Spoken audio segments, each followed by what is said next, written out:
Even in any other year, this has never been just any other game.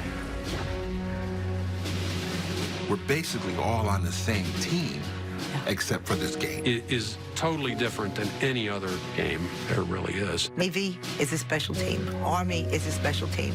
They're there for a special reason. It's not just about the football. You have 90 seconds to say your goodbyes. The emotions of every mom and dad, their pride in the choice their children made, that a country is worth fighting for. That's a very special kind of individual. It's not easy to do, but that's why not everybody does it. Oh, beautiful, for spacious skies, for amber waves of grain. This hasn't been just any other year.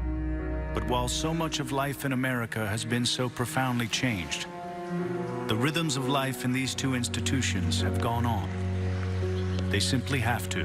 For purple mountain majesties, above the fruited plain. You are signing up to lay down your life for someone else. It's not for the faint of heart. They would do whatever it took to protect our country. You just are overwhelmed with pride.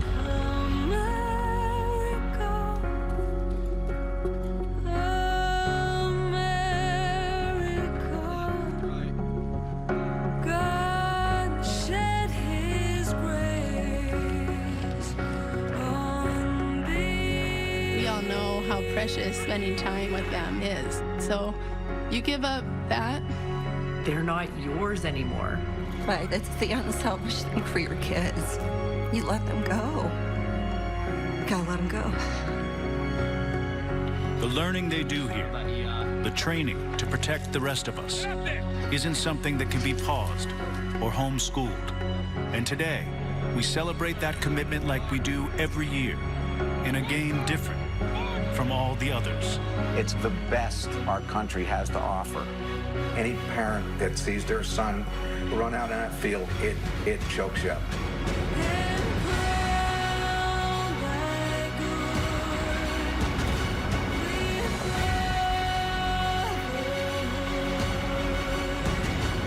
I just admire the ability to make such a difficult choice. How many parents can say that about their kids? How many? Not a lot.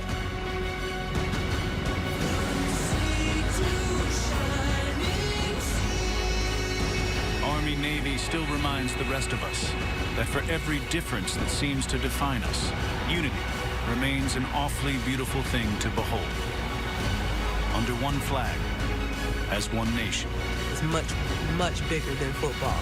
The only game that everyone's playing in it, they're willing to die for everyone who's watching it. From sea to shining. This has never been just any other game. This is Army-Navy.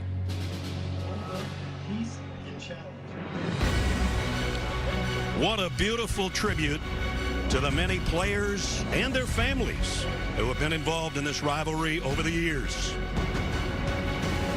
That sets the stage as we get ready for the 121st renewal of this grand rivalry. Started in 1890, but here at West Point for the first time in 77 years. Army versus Navy.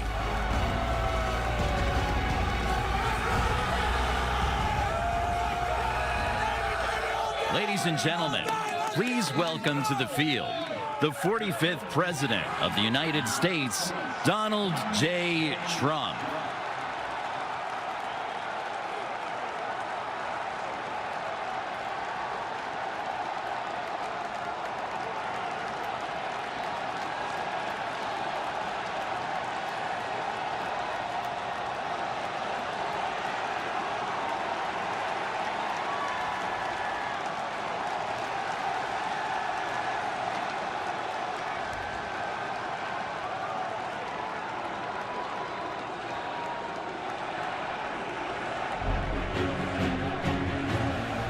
And as the 45th President of the United States makes his way across Blake Field at Michie Stadium, we welcome you to the hallowed grounds of the U.S. Military Academy in West Point, New York.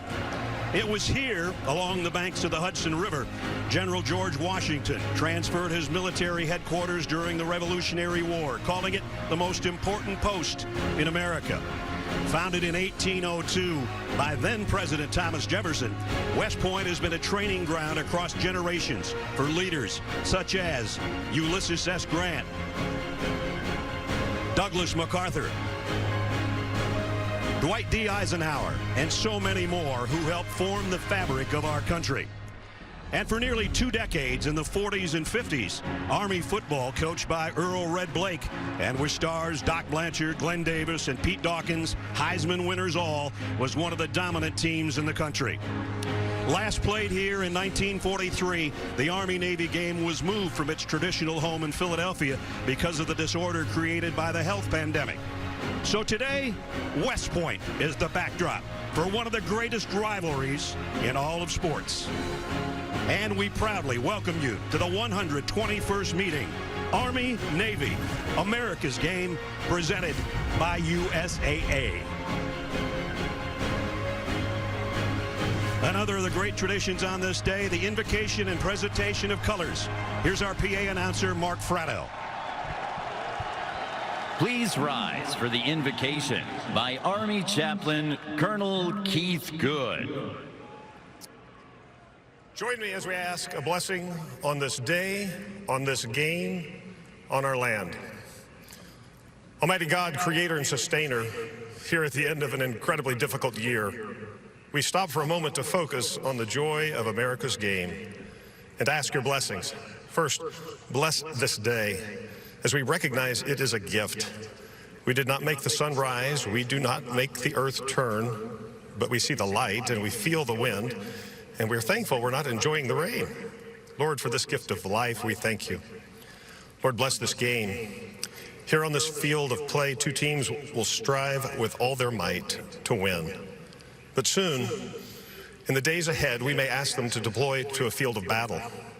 And in that day, serving together as one team, they will once again strive with all their might to win in defense of our nation.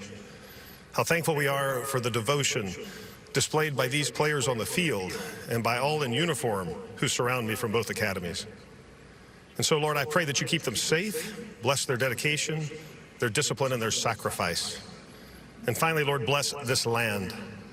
May we as a nation humbly learn the lesson that is being played before us by the cadets and midshipmen today, that we as a nation, even as we strive, are ultimately on one team, and that only through our dedication to the truth, only through our discipline to do what is right, and only through our sacrificial service to others can we ever hope to win over the challenges that may lie before us. And so, Lord, bless this day, bless this game, and Lord, God bless America. Amen. Amen. And now, please remain standing for the presentation of our nation's colors and performance of our national anthem, performed jointly today by the Glee Clubs of the United States Military Academy and the United States Naval Academy.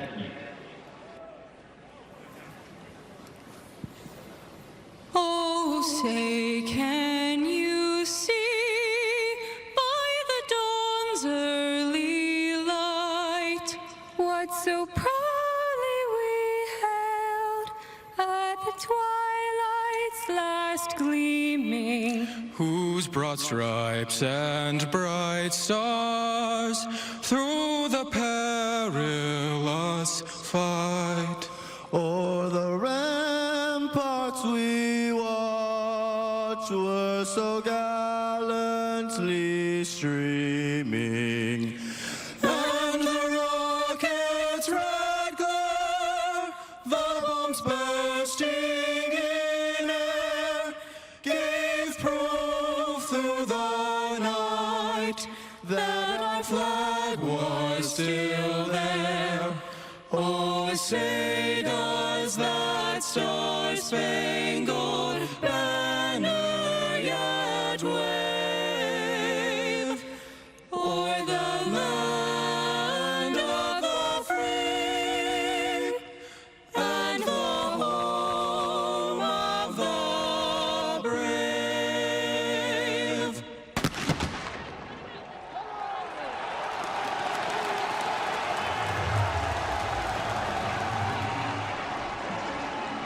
What a scene at Michie Stadium.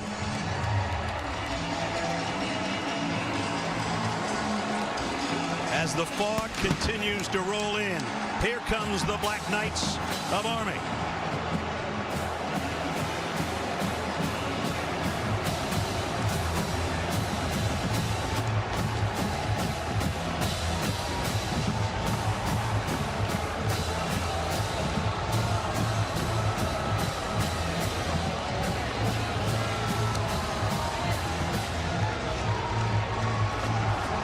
And from Annapolis, the midshipmen of Navy.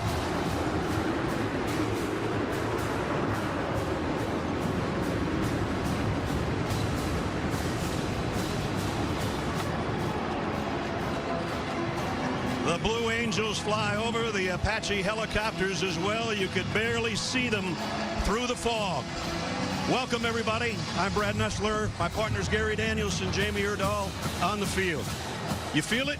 I feel it. We're not in Philadelphia. We don't have 76,000 people, but I feel it, don't you? You know, Ness, all year we're doing these games, and I always felt like something's missing, you know, just not right. Today, it feels perfect. It does feel good. It really does. Two teams that had to go through so many quarterbacks, musical quarterbacks, it seems like, for both squads, and I think we've settled in on the two we're going to see today. Yeah, I mean, for a team like Army, second game for a starting quarterback, they're 7-2, but they're going to go with a new quarterback, Tyler. Just his second start all year. Started out with a little rough game against Georgia Southern, but put it together in the second half and showed why, with that speed on the triple option, that he today is a hope for this Army offense. Xavier Arline is the quarterback for Navy. Just his third start all year. Played rough against Tulsa, had a rough game, but he carried the ball 27 times. That quarterback is so important for the triple option. We've done a lot of these games. Usually the best quarterback wins this game. Speaking of doing a lot of the games, my partner here has set a record, 12th game that you've done Army-Navy, more than any other play-by-play announcer or analyst, and with that, you like to pick out a couple guys that are the guts of the team, right? And you know what, in this game, how can you not look? It's a fullback linebacker game. So let's talk about the fullbacks. Let's talk about the linebackers. Diego Fago, number 54 for Navy, from Fort Lauderdale, Florida. He's a tackling machine. Watch him all day. He'll lead the team in tacklings. And Amadeo West, number 52, the captain, Oceanside, California. Ladies and gentlemen, his last game, and in a month from now, he'll be on our team, helping us fight for our safety. And Jeff Bunkin told us in 32 years of coaching, he's never seen a leader like this guy. Makes you feel safe knowing those players and all these cadets and midshipmen will be on our team in the future, doesn't it? Well, it's going to be a great game, as it always is. We're just about set to kick it off. We're going to be checking in with Jamie, and the kickoff not too far away from West Point. College football on CBS. The Army-Navy game presented by USAA is sponsored by AT&T 5G, Bright House Financial, Sonic, and by USAA.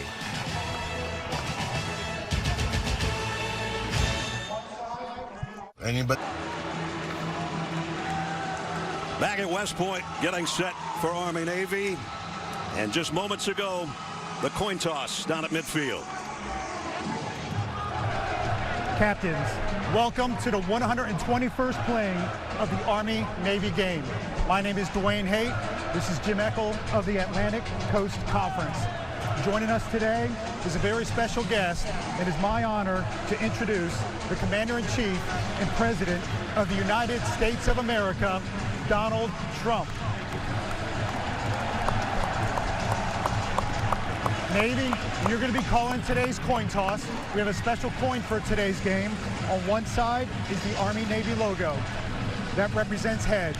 On the other side is the site of today's game, Michie Stadium. That represents tails. Navy, what is your selection? Tails is called. Mr. President, will you do us the honor? It is tails. Navy, you won the toss. Navy has won the toss, has elected to defer their option to the second half. You will receive the football. Which way would you like to kick? Let's turn to king sides. So Navy won the toss and deferred. We don't defer to the third member of our team, Jamie Erdahl. Jamie. Brad, at last year's Army-Navy game, senior offensive lineman David Forney was honorably selected by his Naval Academy teammates to lead the team onto the field carrying the American flag in Philadelphia. It was an image, a moment that highlighted Forney's impact on Navy football as a whole. Tragically, just 2 months later, Forney passed away from sudden cardiac arrest in his dorm room. It was a loss that shook the Naval Academy community. The team decided that number 68 would not be worn this season until his close friend Billy Honaker knew that when that number returned, it would be for a special moment. Well, it is today. Honaker checked with both Billy's parents as well as his brother, David's parents, and they gave him their blessing to wear 68. And he said it was the hardest day of his life, losing his friend. This is a hard game for these two teams. They're brothers in arms, except for the next 2.5 to 3 hours. Navy leads the all-time series. They have won all 3 played here at West Point. And as we told you, the last was in 1943. The stadium was shaking. I thought we were having an earthquake. And Gary said, no, it's the people down there cheering. Cadets and mids are down there just bouncing away, and we could feel it. And we're underway. And a fair catch called for, so Army will start work at the 25-yard line. And that brings out the guy Gary talked about, Tyler. Coming off a big game, 121 yards on the ground in that win over Georgia Southern in their last outing. Here's the offense that joins him. Led by senior Santa McCoy. Leads the team with 10 rushing touchdowns.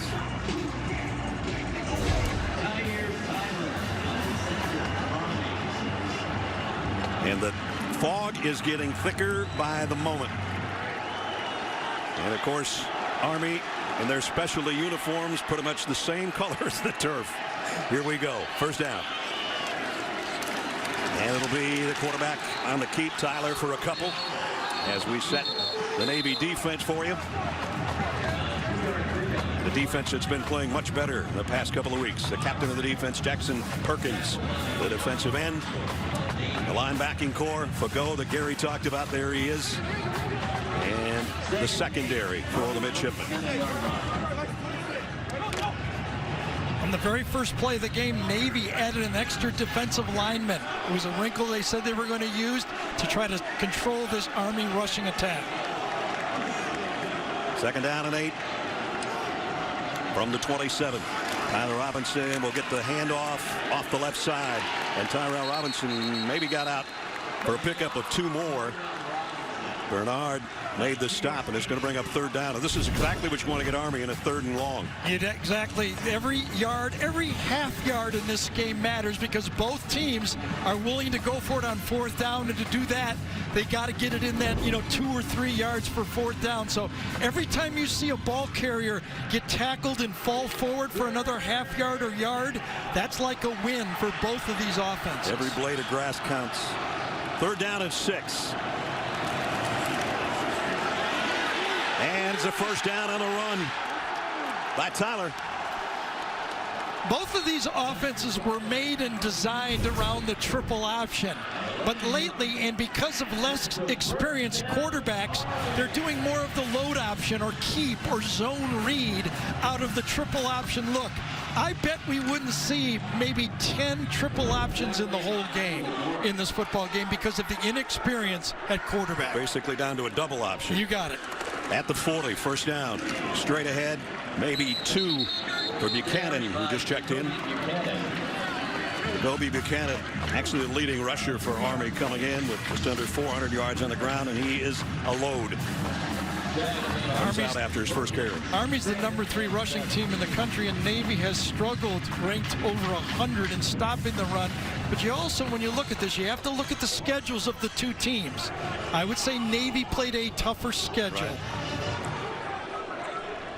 Army almost 300 yards on the ground, third in the country. A little different look this time. Robinson gets it out to the 45.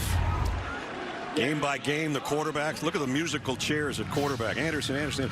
They had 4 guys that actually started and won games through a 7-win season so far. That's crazy. Yeah, and how often do you see that, bringing in a new quarterback in game number 9 when you have a winning team? Some of it injury and some of it that, you know, just getting a guy ready finally to kind of run the offense. Well, they had a 3rd and 6 last time. Now they're 3rd and 5 here. And I don't know if the center didn't get the call. Something blew up there. Looked like everybody took off except the snap. False start. Offense. 5-yard penalty. Remains 3rd down. 3rd and long now.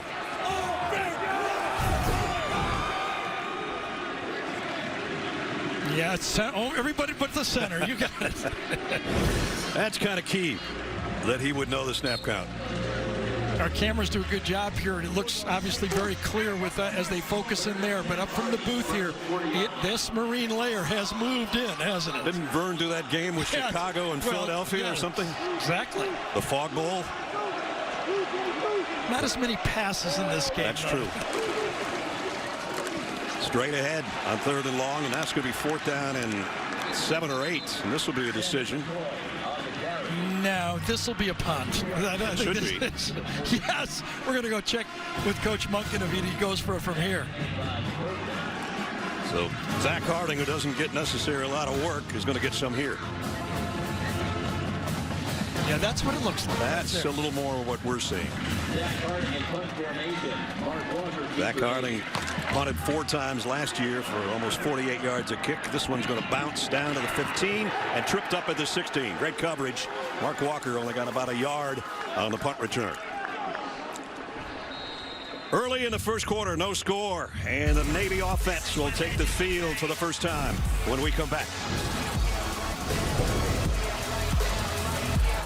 Ken Niumatalolo on the left, the Navy coach in his 13th year. On the right, Jeff Monken, his 7th season as the head coach at Army. They've coached together. They've known each other a long time. We'll call them friends, but on this day, they're kind of feisty when you talk about each other. Got it.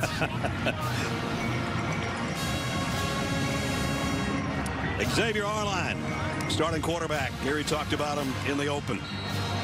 Great lacrosse player as well. Yeah, just his second start. He started the 2nd game of the year against Tulane. Had to be bailed out in that game, but finally got the team back in the last game. And he'll carry it off the right side out across the 20 to the 21. As we take a look at the rest of the midshipmen offensively. Nelson Smith, leading rusher, 8 touchdowns on the year on the ground as well. And defensively for the Black Knights of Army, their defensive linemen, Duran, Cockrell, and West. Radigan, their leading tackler from the linebacker spot, and the secondary. 2nd down and 5. Straight ahead, and a 1st down for Nelson Smith, who we just talked about. Well, you want to run the ball, you got to run the ball right at the nose tackle, and that's what they do. It's the fullback this time from the shotgun. Nice job by Justin Self, number 79. Left tackle took his guy all the way down the line and allowed Smith to break behind it for the 1st down. See the last 6 games, great numbers for Nelson Smith, and a 1st down run the first time he touches it. Yeah, you know, last year it was kind of Carruthers at fullback, but Smith accepted the challenge, lost a little weight, picked up a step, and it's been this year his year. Dropped about 20 pounds, and he is faster. Yeah, that angle. Shoestring tackle there. It looks like they're going to go triple option to the wide side of the field, and what it is just a zone dive from the fullback. It looks like it's going to be coming towards the bottom of this, well, to the left of the screen now. But watch him cut back against the grain. Tries to get the linebackers with the flow going one way and cut behind him. And your guy, Amadeo West, if he doesn't make that tackle, I think he's maybe still running. Out to shoot, yes. Pick up a 6. 2nd down at 4. But success. Last week against Tulsa, this offense only produced 153 yards.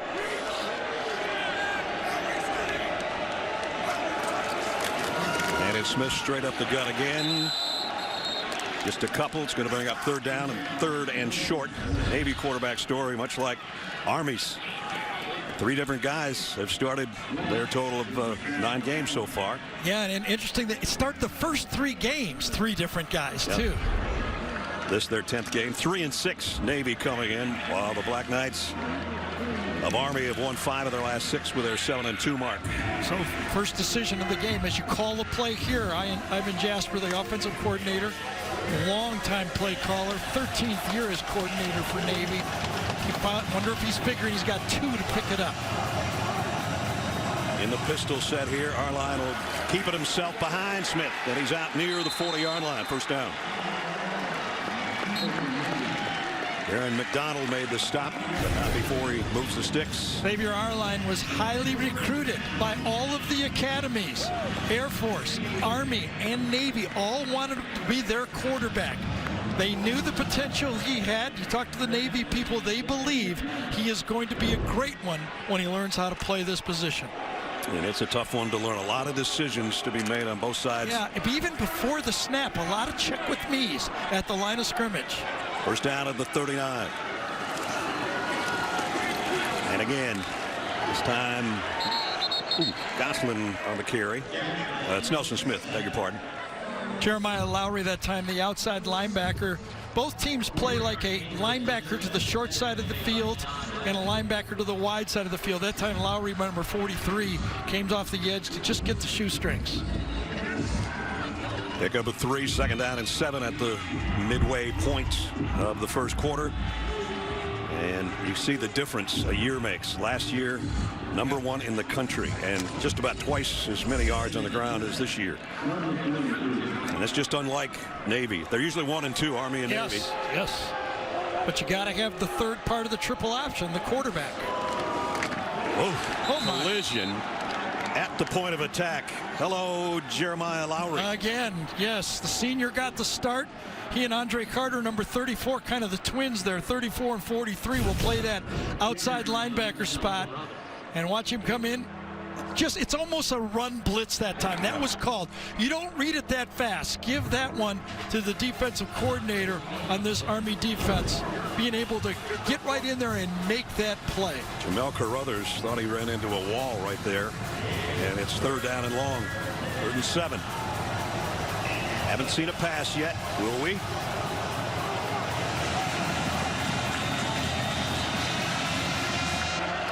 Maybe. And it's going to be deep on the near sideline and out of bounds. Incomplete. Chance Warren was the intended receiver, was way over and out of bounds. I think it was Cedric Cunningham, number 22, that plays this boundary safety that takes the wheel route on the play. He's got it. He stays with his man, and he does it. Tried to kind of sucker play that time against Army, and they stayed with their men. So 4th and 7. Daniel Davies set to kick. I have to say, I'm a little surprised at that call. I thought they'd run it and try to make it a little short yardage for a 4th down call. Tyrell Robinson waits down on the other end. I hope he can see the ball. I couldn't. He can. He made the catch and the return, and it's a good one as he got the corner. Tyrell Robinson. He's their home run hitter, fastest player on the Army football offense. So Army gets it offensively for the second time with 5:49 remaining first quarter here at West Point.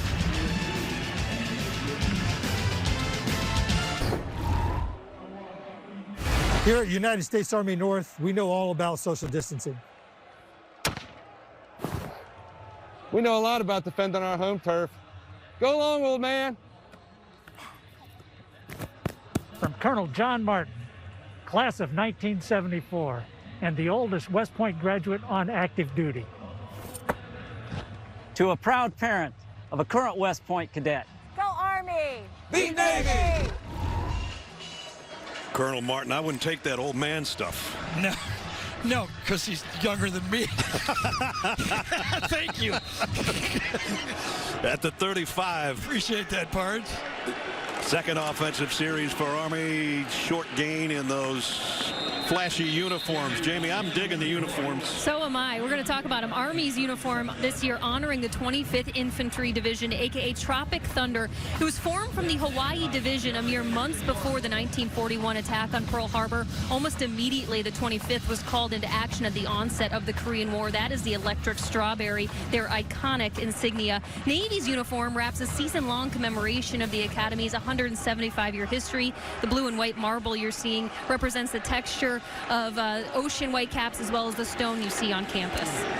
And they've got that in the crypt of John Paul Jones on their campus as well. And he was the leader of the Navy, the First Navy. Usually I like to make the point about this part of the game that one team has run 6, 7, 8, 10 plays. Army has run 8, and they ran every time. But that's really not news. No, it isn't. It isn't. I really thought I liked the Army uniforms, by the way, until I realized that we were going to have this much fog and the same color as the field. Brad's first game, Army wore all white in a snowstorm, and now we're on the grass, and they've got camouflage. They're down at 4. On the keeper and going nowhere. Nice job by Fago. The tackling machine. Just looks like, well, he is a linebacker, but I mean, with the whole neck roll, I guess they don't call them neck rolls anymore. I think it's a butterfly reflector or whatever, but he uses it a lot. You do. Now he's in a great spot in this offense, right in the middle. I mean, you know, like Tommy Nobis or Ray Nitschke or Joe Schmidt or Dick Butkus. I mean, this type of football at middle linebacker becomes a big story in the game.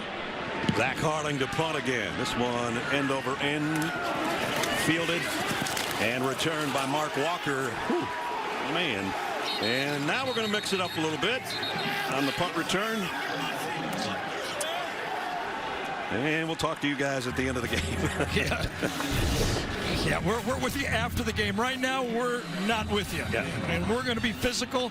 It's a big part of this football game. Physical team. Can I be more physical than you?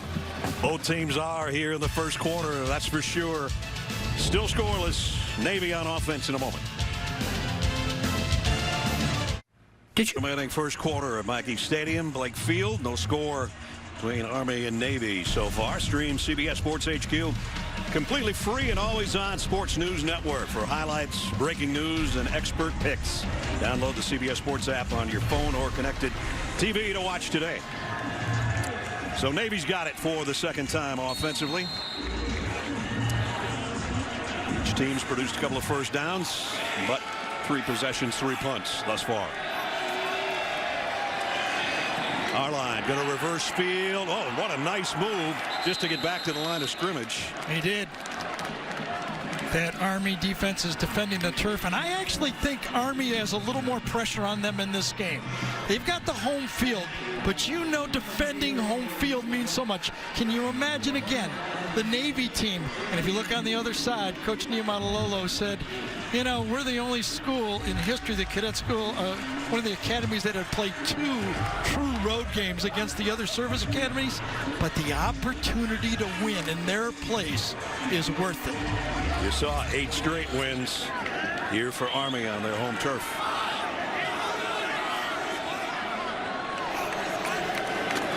Arline thought about a pitch, kept it, paid the price, but he bounced off and got out to the 30, maybe the 31. Again, those last 2 yards, Cedric Cunningham comes up the safety. Option to the outside, just the true option, makes the fake, and there's the safety to make the hit, but he runs through it.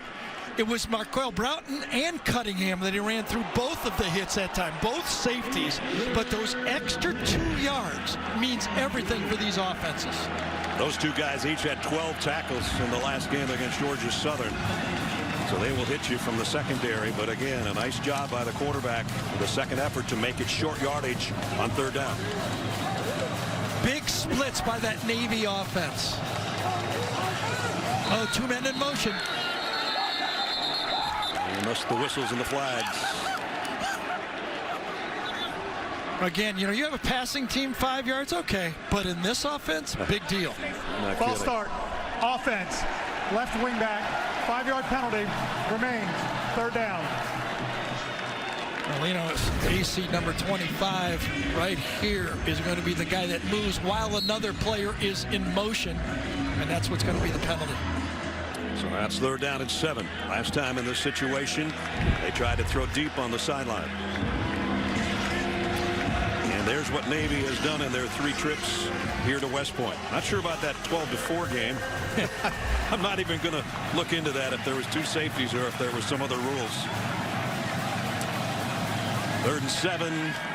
Straight ahead on the quarterback, and it's 4th and 7. Yeah, see, I like that call by Ivan Jasper right there for Navy. All right, everybody said, all right, what? But you don't want to make a mistake Right. with a young quarterback. Again, a total number of starts between these 2 quarterbacks, 5 coming into this game. Both teams play a little defense. Let's see who makes the first mistake. 7 block kicks. That is unheard of. Talked with Jeff Munkett about it. I said, is it that you work on it that hard? Is it the execution? Is it poor play by the guys you played? He said, we work on it like crazy every day. Yeah, and can I say a little maybe all of the above? You don't like that? Exactly, yeah. And of those kicks, Nolan Cockrell, or rather Ryan Duran has 3 of them. Has a knack for it.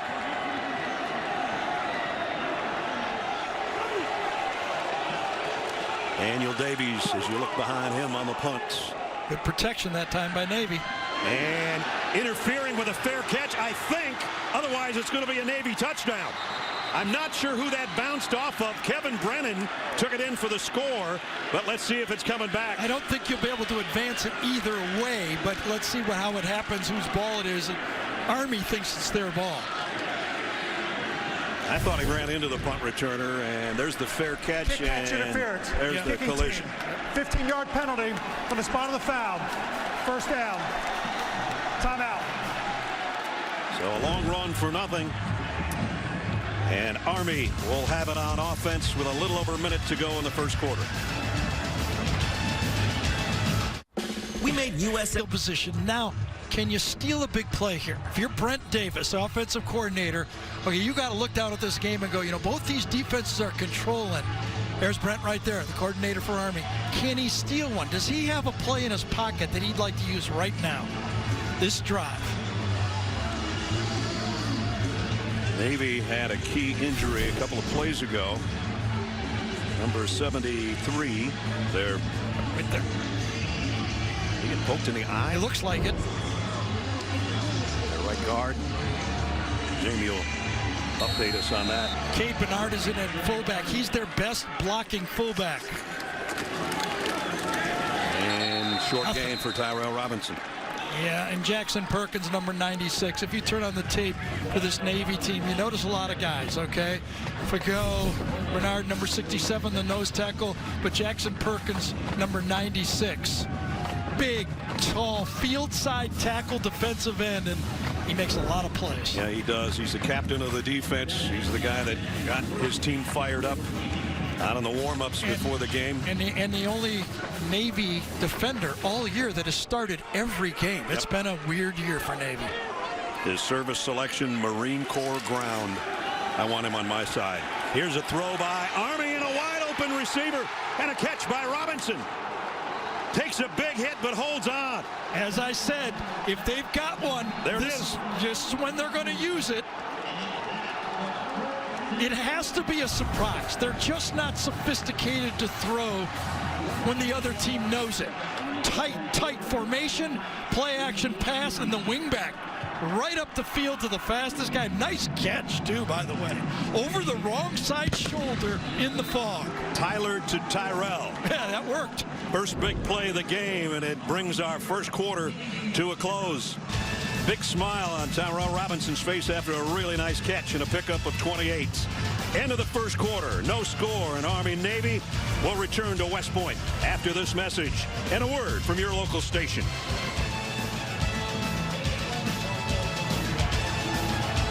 There. College football, Army-Navy on CBS. this afternoon from West Point as we're just about set to start the second quarter. Welcome back to the booth, Brad and Gary. You said before the game we would see maybe, well, we argued about it. We thought maybe 10 passes completed or tried. One big one. And you called it. Yeah, well, we knew something would happen right there. Listen, this is a game that usually stays about 110 total plays for the game. 22 so far in the first quarter. Every play is an experience out there. Everyone's valuable, every first down, each field position. That's why a big, loss of yards, the Brian Newberry, the defensive coordinator, he looks for those tackles for a loss, and that's what changes it. But here comes Fago inside, and you can see he gets his big body right in the middle of it. That's another one of those called blitzes. That's the defensive coordinator directing his linebacker into a gap where he suspects the offense will run the ball. Fago playing very much like he did a year ago when he had 8 tackles and a sack in the matchup with Army. Second down and 11, behind the sticks a little bit. Unless they can get to the corner, not much. Nice job defensively by Mitch West as we check in with Jamie. A couple of things to keep an eye on when it comes to the Naval Academy offensive line when they return to the field. Here, Nesterwitz had to leave the field to have a pretty serious eye injury. I just got to look at him, and it is black and blue under that left eye of his. They're also taking a look at Pierce Branberry at center. They had Justin Self warming up from the left side, so you could see some movement along that offensive line, guys. Yeah, we'll watch that shift, Jamie. It's definitely going to move some people around. And third down and 10. They picked up 1 third down so far. Great answer by this Navy defense. Tyrell Robinson moved and now will reset on the wing. That's how they declared the defense with that quick motion. Now change the play. Well, nowhere. Jarius Warren says hello from his nose tackle spot. And it's 4th down. From Long Beach, Mississippi, number 94 right there, Jarius Warren. A veteran football player. Gets in there right at the point. Could not get the down block from Chris Cameron. Went unbalanced eye that time. He asked your tight end to make that block, and he could not make it. Quinn Moretsky comes in to try a field goal. He's hit 1 this year from 40. This will be from 37. Kick on the way through the fog and the lights and in. Good for the field goal. Good call. That's all I could see. That's exactly right. So we don't have a scoreless tie anymore. Field goal puts the Black Knights in front by 3.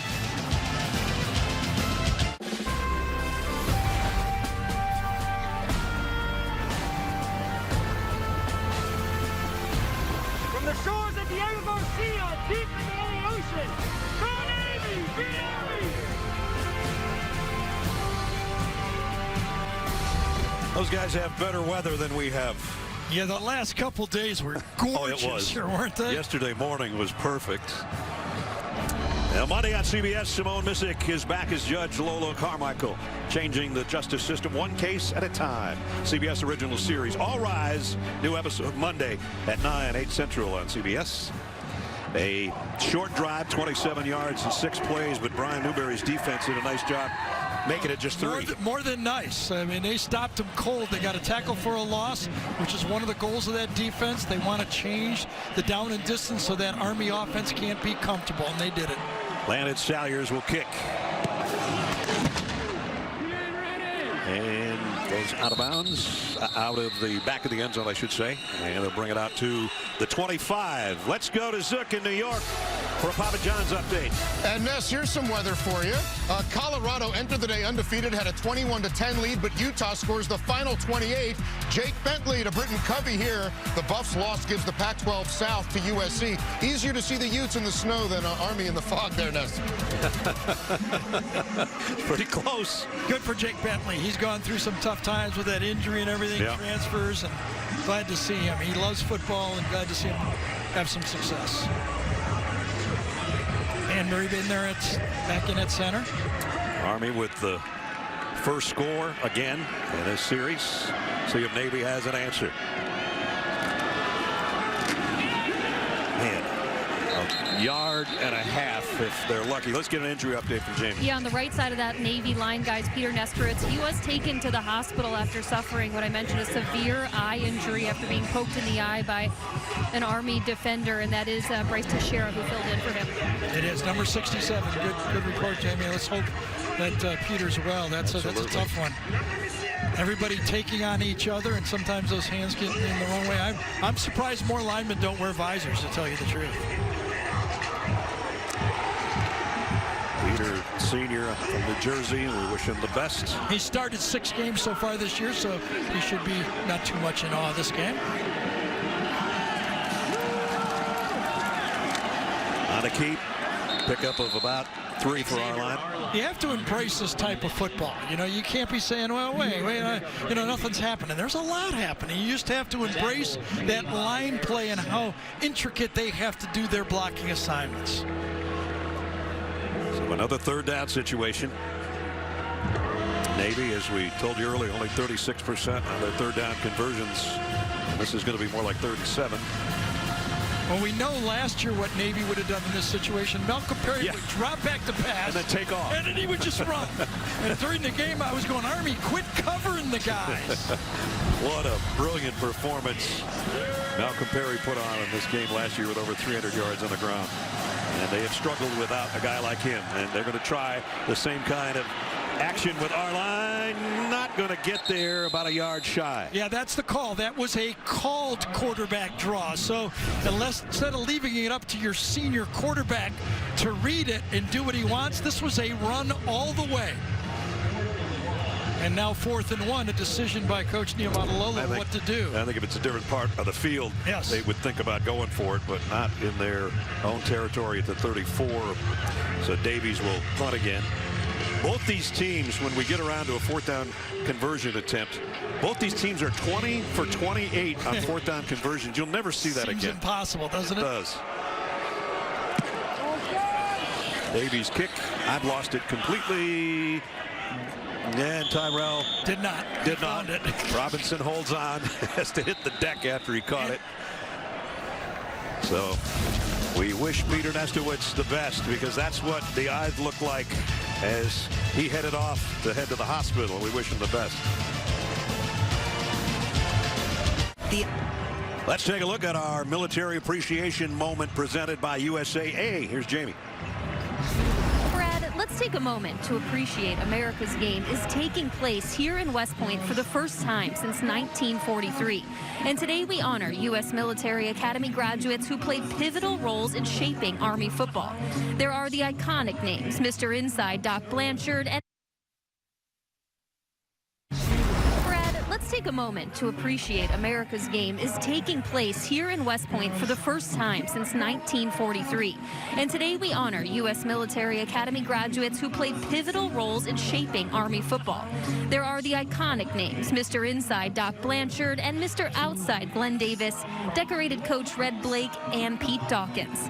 But then there's President Dwight D. Eisenhower, who played on the West Point team for 1 season in 1912. General George C. Marshall, the Army's chief of staff during World War II, once said, "I want an officer for a secret and dangerous mission. I want a West Point football player." And we'd be remiss to not mention the father of Army football, Dennis Mikey, who's credited with organizing the first Army-Navy game in 1890. Captain Mikey's name is forever immortalized here at West Point on the stadium that bears his name. And that's where we are right now. Nike Stadium, Blake Field, West Point, New York. And a 3-0 ball game right now. Army has run 13 times for 27 yards and thrown once for 28 yards. Here's an inside give to Tyrell Robinson. Got out to the 36. Pickup of a couple. Brian Newberry, second-year defensive coordinator. He's over here. That's Ivan Jasper right next to you. There's the defensive coordinator. Has specific goals, plays a lot of zone blitz, trying to stop the run. Not necessarily for the pass, but designed to stop the run. And they've done a pretty good job of it. 2nd down and 8.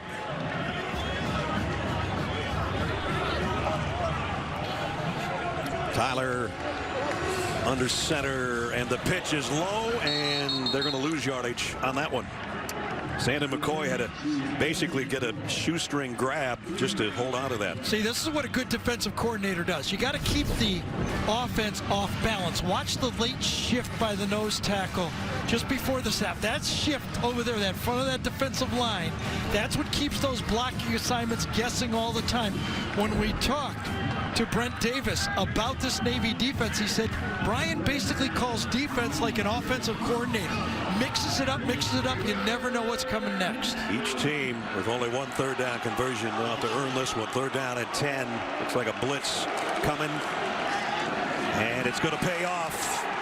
Spinning for a couple yards was Tyler, but that's about it. Perkins was there, so was Warren and West. Yeah, number 96 again. He's just tough to block. 6'5", coming off the right side right here. Gets caught in a little traffic, but watch him explode away from it. Jackson told us the other day, he said, when I got to the Naval Academy, I thought, no, I'm not going to be a Marine. Forget that. He basically said he wasn't even recruited. Hardly. He was kind of a skinny guy, kind of a basketball player, didn't know where to play him.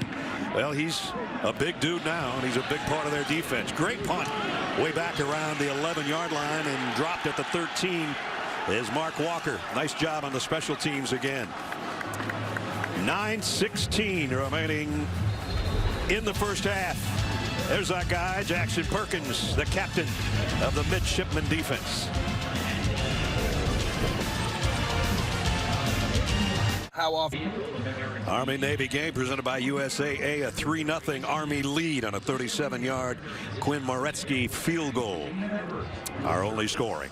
Brandon Adam is a proud Army veteran who was injured in the line of duty. In today's Do Project Smarter, we see how the Home Depot Foundation is helping restore independence for combat wounded veterans like Brandon upon their return home from the front lines.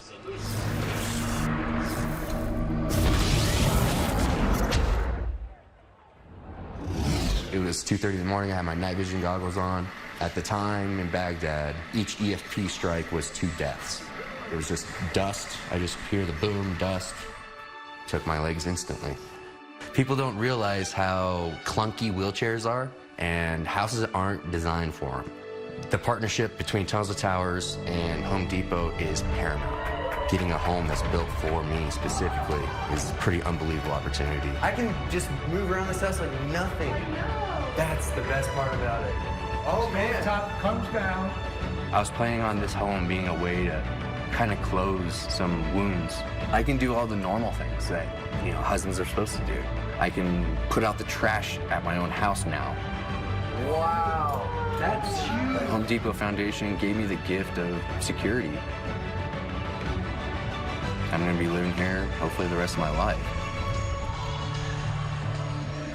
I think we can all agree that supporting veterans in need is a pretty smart idea. Well done, Home Depot Foundation. So proud of those military people that sacrifice, but also so proud of our country and our corporations that don't forget these guys either.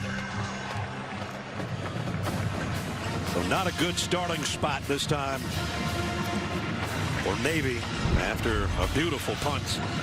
And their first 3 possessions all ended in punts. Yeah, both teams have had 2 3-and-outs.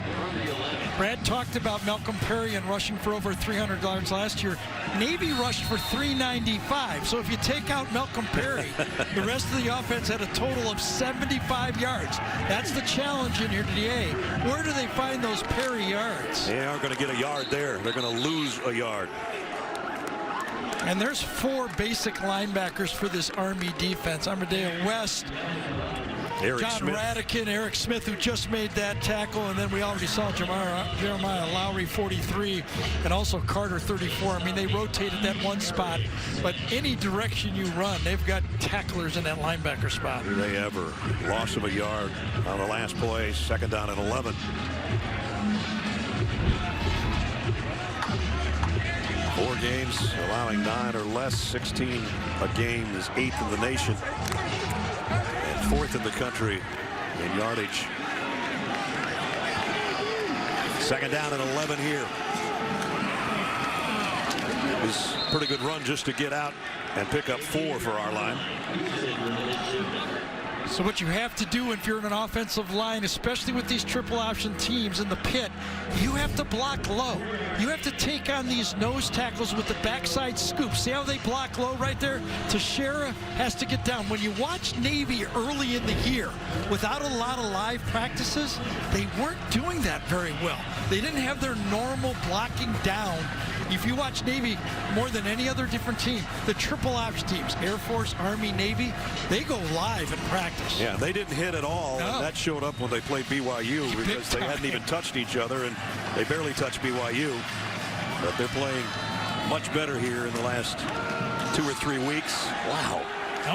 Yep. I mean, inside. if you get a yard, you're lucky. And that was Nolan Cockrell, number 95, the nose tackle for this Army defense. For this defense to work, that nose tackle has to be what you call almost unblockable one-on-one. That's what Nate Woody, the defensive coordinator. And you got it. You got guys coming from all different angles. I don't even know if it was him that time. Maybe somebody slicing from the outside.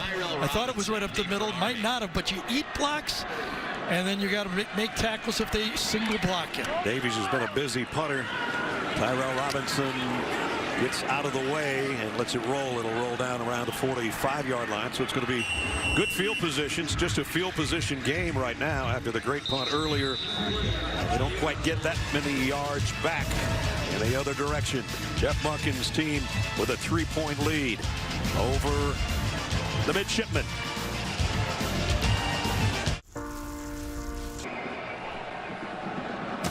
Three 0. Army in front, just under 6 minutes remaining in the first half. Let's test your knowledge with today's Aflac trivia question. Aflac. Which is, who was the first sitting president to attend the Army-Navy game? It goes back a long ways. 45th president, President Trump, here today with the cadets, when you could still see the cadets in the stands. I think for taking a picture with the president, you can take the mask off for a couple seconds. Yeah, you have to. Exactly. Just for a couple seconds, and then mask back. Good starting field position here. First and 10 Army from the 45. At the 45, straight ahead, maybe a yard for Atkins. You know, it's interesting. Both teams run in the triple option, and you wonder, you run an option football, how important is the quarterback? Well, you can see today. I mean, and if you look back, the team that had the quarterback, Ricky Dobbs, Keenan Reynolds, Will Worth, Meckham Perry, Ahmad Bradshaw, the guy who can make the plays in this offense against these. Both teams are used to the triple option. So if you don't have a special player at quarterbacks, hard to find yards. And it's not that these guys aren't going to be at some point, maybe. Not today. Not today so far. I think so far was well said. And again, they're going to go with Atkins. And neither one team wants to give up on the middle of the field so far either. A 2-yard gain for Atkins. Bernard in on the tackle again from the defensive line spot. So here's 3rd down. Trying to see the sticks. 3rd and 6. At the Navy 41. Sandy McCoy back in now at the fullback spot. And on the keeper and on the corner, and there's a big play. Still going. Tyler's got a 1st down. So that time, the blitz worked against Navy. They tried to bring a run blitz from the short side of the field. Johnny Hodges, number 57, watch the blitz right there. Runs right out of the play. So Tyler's only made really 2 big plays, a 28-yard pass and now a 13-yard run. And he's got Army in business inside the 30 of Navy. Sometimes that zone blitz works, and sometimes the call goes against you, and you run right out of a good defense. And a whistle stop play here. The officials have a little meeting. I don't know if we have a clock issue. Officials timeout. The play clock has become inoperable. The play clock will be kept on the field. It's not a big deal because nobody could see it from the stands anyway. That's right. I looked over at one end. I go, I don't even know where it was.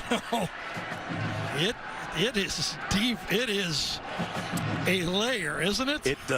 We can't see. We're going to be honest with you. From our booth, we really can't see the bleachers on the other side of the field. See any of the cadets or midshipmen from the other side. They're all spaced out in their squadrons, and we can't see them. Looks good here, though. Yep. Looks good from that vantage point. First down and 10 at the 28. And it's Atkins for a couple. Anthony Atkins, a sophomore, has had 3 carries on this drive. And it's a guessing game. This time, the shift right before the snap to the right. There they go. And then they run right into the shift. At Donald Bernard, number 67.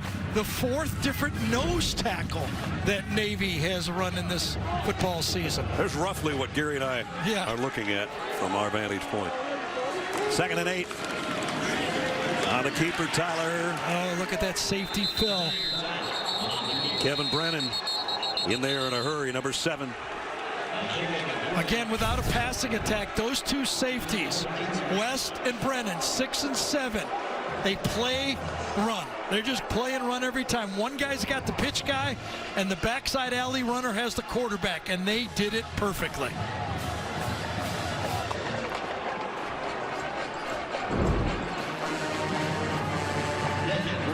So here's another 3rd down.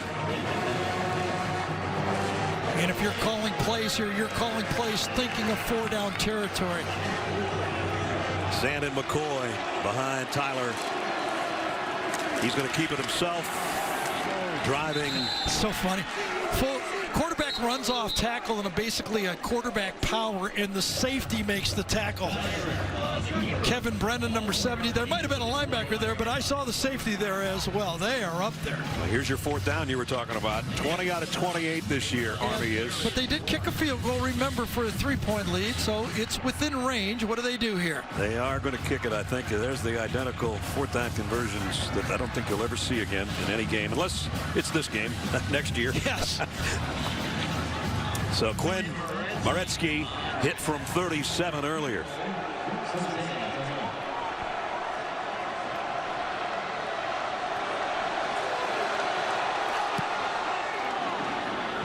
And this one is no good. Yeah, it was dropped by the holder that time. The snap was a little bit inside to the holder. I think the holder should be able to handle that, though. Watch it come inside. Brooks Hosea. Yeah, you got to catch it. That's a drop. That's a drop. And then there's no way you're going to get the momentum to come back and catch that. So maybe slightly inside, but that's a winning snap and a drop by the holder. And a double clutch by the kicker and a wide left, so no good after a pretty good looking drive. Yeah, and they don't come by a lot, so you have an opportunity there. And I know if you're Army, you're kicking yourself. Like, that's usually the area we go for it. But with the 3 points on the board, you can understand why Munkin said, let's try to put another 3 on there for the head coach of Army. So Navy takes over after the missed field goal at its own 21-yard line. Our line, find a little crease in the middle.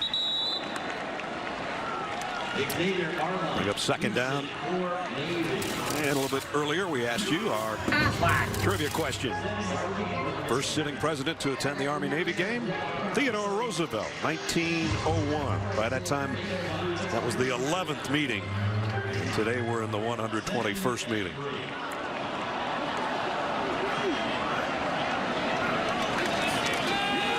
Fumble. Who's got it? Tyler. I mean, Xavier Arline, I think, got back on top of it, but it was close, and he did. Well, you mentioned that this is my 12th Army-Navy game. Kind of going through the stats, something did surprise me in this game. 2 dedicated football teams, got a lot of discipline. There's been 40 turnovers now in those 11 years. 23 by Army and 17 by Navy.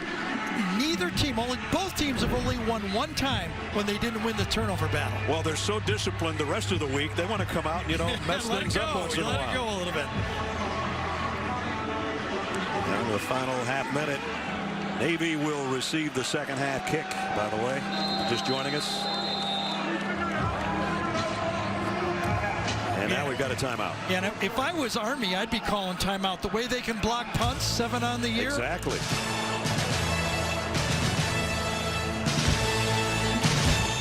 Progressive. Coming up in about 22 seconds, Adam, Rick, and BJ will have first half analysis and highlights from around the country. The Geico halftime report. I might try to cut some slack to Jeff Monken on this. I mean, that fumble play happened with about a minute. He could have called timeout right there and saved a lot more time. You know, if you're going to block a kick, you kind of spent about 30 seconds that you could have had back on the clock.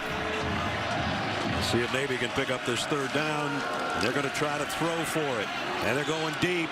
Man out there and incomplete. There's a little bit of contact back there, but no flag. So remember, instead of being 16 seconds, had Coach Monken a little earlier, or he had taken, it was called by Navy, but if Army would have taken the timeout, right, there would have been, 30 more seconds in the half here. Javari Bordeaux with some contact back there on Cooper, the wideout. And the field official said, I didn't see it. It was uncatchable. If you can't see it, you can't catch it. That's right. Now, well, here comes the punt, so I'm pretty sure we're going to have some pressure. And if I'm Army, I don't even catch this one. Here they come. And they got it away in a hurry. Nice job by Davies to kick it quickly. And they're not going to catch it because they didn't put anybody back there. They had everybody up. They put all 11 back there up on the rush. Rolls all the way down and almost used that 16 seconds at the snap because it rolled so far. 2 ticks left till halftime. Next Saturday, you want to talk pretty good football game. Not a bad week. And that will do it for the first half. 1 made field goal, 1 missed field goal by Army. Navy unable to get anything going offensively so far. Navy will receive the second half kickoff.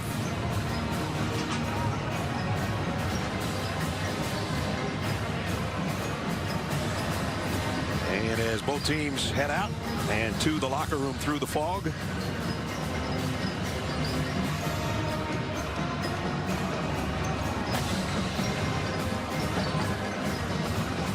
Jamie's still trying to locate Jeff Monken. I think she's finally got him. Jamie? Coach, I know your guys are used to playing this style of football, but where are you going to find a yard to put more points on the board here? Give them credit. They're doing a really good job. They're lining up in an even front. They've been an odd front team, obviously, and that's got us bungled up a little bit. We're not blocking guys at times. We're not doing a very good job getting movement at the point of attack. So we're going to have to come up with something, that's for sure. Coach, we look behind us. I can't see 60 yards down the field. What's this environment like playing it? It's a little difficult, and when the ball gets in the air, it's a struggle to see it. So our coaches are actually having a difficult time from the box seeing what's going on. So we may have to bring coaches out of the box this half. I've never seen it this thick. Wow, that's interesting. Thanks, Coach. All right, guys, beat Navy. Vern just texted me to remind me that he did the fog bowl with Terry Bradshaw, Chicago and Philadelphia back in '88. 3-0 in the fog here. Army Black Knights in front as we head to our New York studios. Back for the second half. CBS Sports of America's game. Army-Navy. Presented by USAA. Back in Mikey Stadium, West Point, New York. Army with the lead on a 37-yard field goal. That's it so far. Navy will get the football to start the third quarter.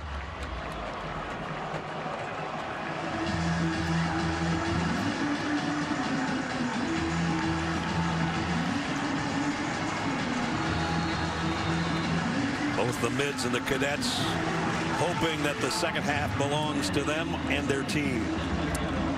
It was clear when they marched on. Absolutely. Not so much now.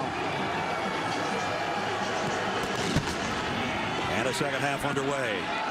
This one's going to go out of bounds, and that's going to give good field position to Navy's offense as they'll start at the 35-yard line.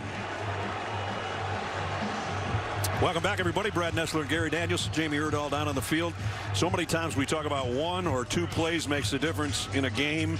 In the first half, that was about it. It really was. I mean, if you look right at it, both teams rushed for almost the exact same yards, about 50 yards rushing. But it was 2 key plays. One of them a penalty on the punt. Navy punts. And then on the fair catch, Tyrell Robinson. 15-yard penalty, which gave the field position to allow Army to call the pass and the completion back to Tyrell Robinson, which really set up the field goal. That's been the game for points. Now, there's been a lot of moves in tackling and defense and tackling the fullback. And as Coach Munkin told Jamie, the move and the shift of the Navy defense. But basically for points, that's the story. So Navy opens up at its 35-yard line. Xavier Arline on the keeper. Got a crease and got 10. His best run of the day, maybe. Pick up out for first down. Good block that time inside on the linebacker to clear it. Let's see who it was.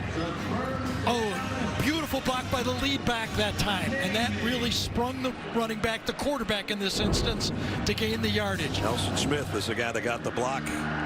It sprung him for 10 and a first down at the 45. That shotgun look, which actually Army saw a lot of in the last game. Georgia Southern ran that shotgun triple option offense right there against them. So nothing that Navy's doing on offense should be unfamiliar to this Army defense. Same formation, and this time going to the right for Arline. And again, he got a big opening, and now he's into the secondary. Arline, one more move inside the 10. Did he get there? Not quite, I don't think. He hit the pylon, but I think he's out at the 1.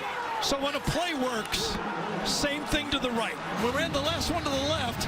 Let's run the same thing to the right. Now, the block wasn't as big, but it still was the block inside. And then when Arline gets it in the secondary, you're seeing why all three of the academy said this guy can play quarterback for us.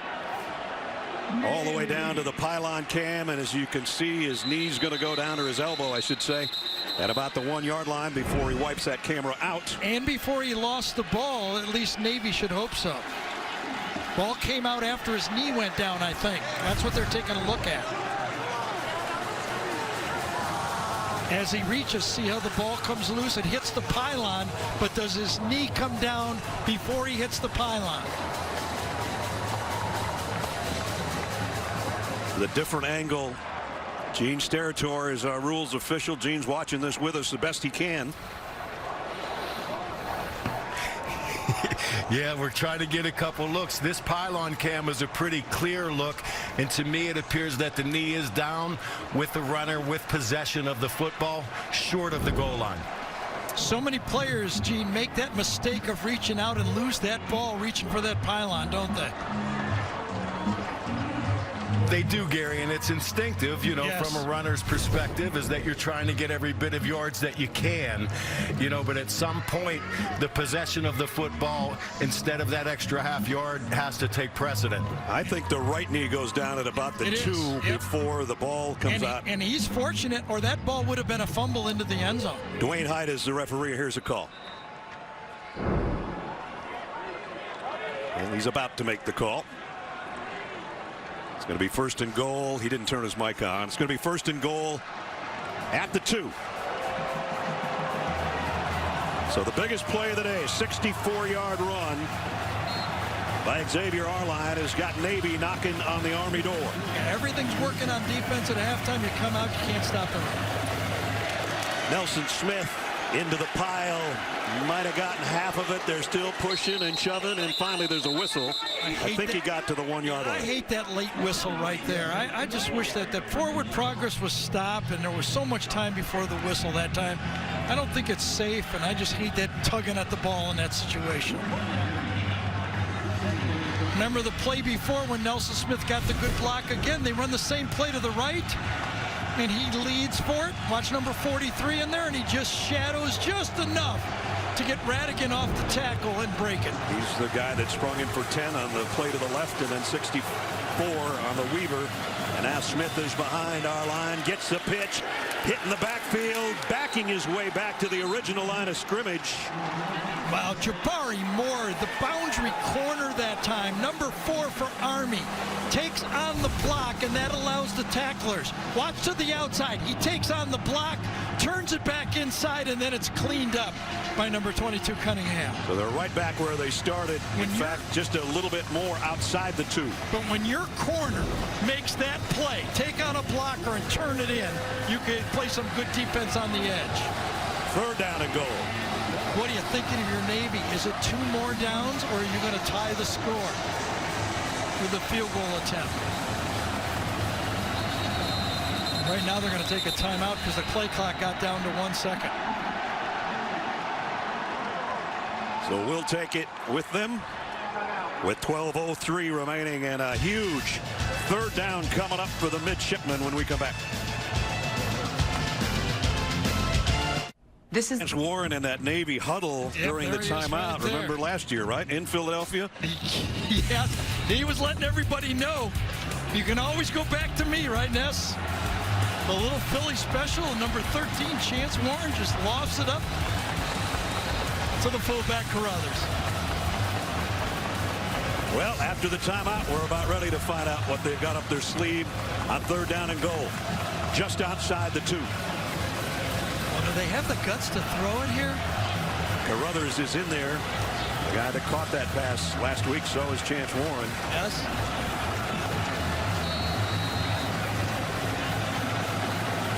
And Xavier Arline under center.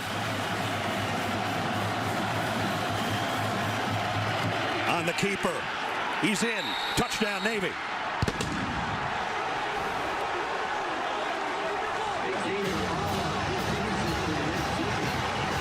Bryce Texer got a good block off that side, and Navy's in front. See if his knee is down on this play. Is his knee down before he gets in? Where is the ball when his left knee goes down? Radigan's there. Does he get there before the knee goes down? He's under further review. Oh, I think that's pretty close. Sure I think they're going to. I don't think they can overturn this from that look. Called a touchdown on the field. Here's a different angle with his body lean. Let's see here. Knee down. Yeah, I think they're going to let that touchdown stand. I do too. But that's probably the our best look. Yep. The ball at that point, it looked like, was over the plane. His right knee goes down. It was not. I'm being told by the truck that it was not called a touchdown on the field. Gene Steratore is with us. Gene, I think his right knee went down before the left knee. That's why it was not called a touchdown. Assumed they called that a touchdown. I agree with that, Gary. His right knee was down. And I agree with you on that. Yeah. I think that the left leg feels like it is moving cleanly right over top of the ground, but not touching. And then we do see the right knee hit. Boy, that ball is so close, and the ball is kind of tilted in the runner's hand as he's approaching the goal line. And if they marked him short, I truly don't see something clear and obvious from our angles that would tell you could overturn the ruling on the field. So watch, his right knee right there goes down, and my mistake was I thought they called it a touchdown. What you guys are saying is I'm the only one that called it a touchdown. No, it's really foggy out here, Brett. If you knew how far away I was, folks. Well, that's a great shot, and I think he's down now. What do you do if you're Navy? Because that's not going to be a touchdown. It's 4th down and about a foot, if indeed that's what they're going to call. Hey, you're in enemy territory at the half-yard line. What do you do? That's a good way to put it. After further review, the ruling on the field stands. 4th down. There you go. 4th down. And a little over the length of the football. I'm going 4 to 5 Navy. Don't you go for this right here? I think, as you said, enemy territory. You're trying to capture their turf. You don't do that kicking field goals.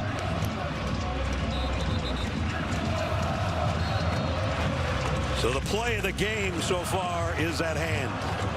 And this is a Navy team that's converted 24th down so far this year. And the other thing, if you don't get it, think where Army gets the ball.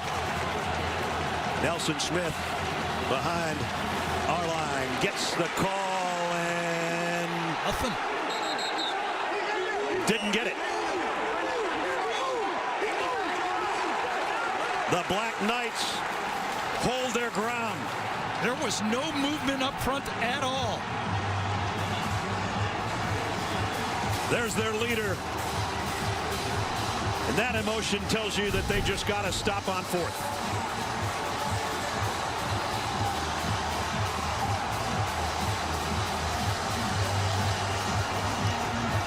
His helmet might have gotten close, but the ball didn't.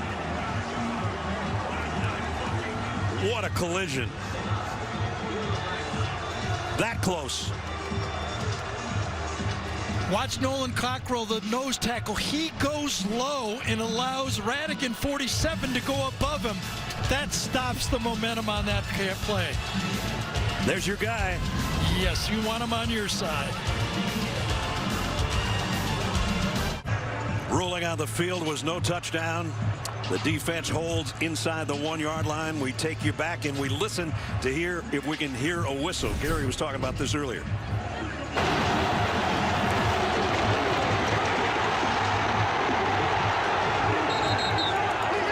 And it was a late whistle. You were talking about that earlier. Yes, you did hear it though. The running back fell across the line late, but I heard the whistle before it happened. It happens right about there, and then he kind of reaches it out afterwards. I think it's a good job of officiating and replay that play. And pretty good defense, right? By Amadale Weston Company. The bad news is you're at your own 1-yard line. Navy stunting a little bit, trying to show blitz against Tyler under center. And a pile up. Ooh, man, that was close. Exactly, every inch. A week ago in this situation, Army coming out of their own end zone against Georgia Southern, fumbled by the quarterback on the play. He had all kinds of difficulties in that game and got in the locker room at halftime. Jeff Monken said they walked up to him and said, hey man, just calm down and take care of the football. Don't do this. That's exactly what happened. You wonder if they were going to let him have the ball wide like that, because that's what happened right on the goal line. And he said, Coach, I got you. And he didn't turn it over after that for that win. A little hesitation this time. He just tries to get him a little room to work out close to the 3. Yeah, that might have looked like an option, but that was a quarterback keep lead the whole way. That was almost a wide quarterback sneak. This is how, if you're a Navy defense, though, that you can produce points in the football game. Your coach went for it on 4th and short. Now you get the ball back for your offense where you still get to try for the field goal later. They're down at 8.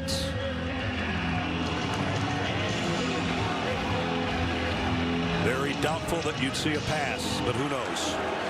Not even a pitch, and not a first down. Yeah, but a nice 5 or 6 yards. Give him room to kick anyway. Absolutely. So at the 10-minute mark of the 3rd quarter, 4th down. Same play as the one before. Just go right behind your fullback McCoy that time and just get what you can get and make room, as Brad said, for the punter. And that's not good, as Diego Fago, leading tackler, limping off. Zach Harding deep in his own end zone to kick. And this one flies out of bounds around midfield. That's a really good turnover on the field right there for this Army team. Remember, they had the ball on the half-yard line, and they give it back at the 45. That's a win. Diego Fago got hit right there by the lead back on that last play, and Brad said he limped off. College football on CBS. The Army-Navy game presented by USAA is sponsored by Navy Federal Credit Union, Jersey Mike Subs, and by Verizon. 9:34 remaining third quarter as we check in with Jamie down on the field. Similar to what Jeff Monken told me going into the half, Navy coach Ken Niumatalolo said that both his offensive and defensive coordinators will be on the field with him for the remainder of the game. During that last series, Billy Honecker actually had a couple ankle issues, but he stayed on the field during that drive. Let's remind ourselves what he is playing for, wearing that number 68. His teammate that he lost tragically at the end of February, David Forney, from cardiac arrest. His number had not been worn all season long, but Billy is on the offensive line playing David's position and wearing that number 68 today. David's brother actually texted Billy and said it feels like there's a sixth lineman on the field today. Yeah, he won't come out unless something breaks, I think. At the 45, good field position, but a heck of a punt, by the way, by Harding.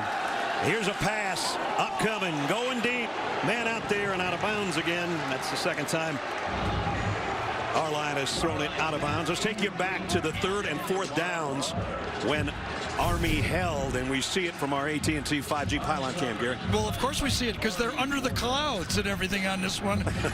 One of them from the left side, just on the third down play, and on the fourth down play, looks like he has an opportunity, but hit right in the mouth. You wondered about that drive that came up empty. 6 plays, 74 yards, 73 of it by Xavier Arline on the ground, and yet after 3.5 minutes, 0 points thanks to that guy. Yeah, but for the game now, the quarterback has rushed for more than 100 yards. That is great news for Navy. I think we had some motion on the offensive line. Looks like a false start on Navy. Offense, number 66. 5-yard penalty. Remains second down. Think about this Navy offense for years and years and years under Ken Niumatalolo. It's been the quarterback driven with yards. This year for the season, the quarterback position has rushed for less than 200 yards on the season. Really? They have not gotten anything out of the triple option. How do you run a triple option without a quarterback? It has not worked. And you know, our line had 60 of those in the loss to Tulsa, and he's got most of the yards today, so that's a lot on number 7's plate. Here he is from behind, number 7, with Nelson Smith with him, and it's Smith with a call. Not much by Nelson Smith. Here's what Gary was alluding to. Malcolm Perry last year had 304 yards rushing just in the game we did, and over 2,021 touchdowns. And then this year, whole different story, man. And Malcolm Perry's playing for the Dolphins. So. And when we mentioned Coach Niumatalolo on our call about the quarterback position, I said, you know, in this game, Coach, when I watch this game, I know it's about blocking, tackling linebackers, but it seems like whoever's the best running quarterback wins. Bradshaw, Keenan Renner. He goes, absolutely. That's the way these offenses work. Well, our line's got the good numbers, including the 63-yarder that got him close, but didn't get him in. And now it's third down and 14.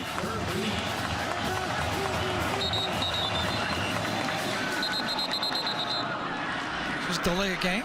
Timeout. Oh, they had to take one. And they've got to take their second timeout. They beat it just before because the flag was thrown, but they've called the timeout prior. Adam Zucker, our two-sport standout today, with Clark Kellogg with basketball and Rick and BJ with football. It's our GMC game changer. And the game changer here is if you run the triple option as your offense, you know how to stop the triple option. If there's not a special player on the other side, both of these defenses, with their stunts and their familiarity with what goes on and their grit down there near the goal line, as we said in the open, every inch is going to count in this football game. And it was inches short on that stop that prevented Navy from scoring a touchdown. Yeah, third and long here. But do they have that quarterback draw maybe again? Because I can't see the throwing the ball here. Well, they're going to, or try. Our line zips it and in and out of the hands of the intended receiver, Mark Walker. Yeah, see, that's the danger, though. If you're going to throw short of the down marker, you're not going to pick up the first down, and you're putting yourself at risk in this drop back. No one even close to being open, but if you make a mistake, it could be deadly. Should have been caught, actually, but I know it's a tough day, and you don't see a lot of balls coming your way as a wide receiver in this offense, but that was catchable. And that's another punt. Both Zach Harding and Daniel Davies have been busy today. Tyrell Robinson waits on the other end of Davies' kick, and he lets it bounce and gets out of the way. And it'll roll dead at about the 14-yard line. Monday night, our favorite neighbors are back. Cedric the Entertainer and Max Greenfield star in a new neighborhood. Monday at 8, 7 Central, or watch on demand or stream anytime.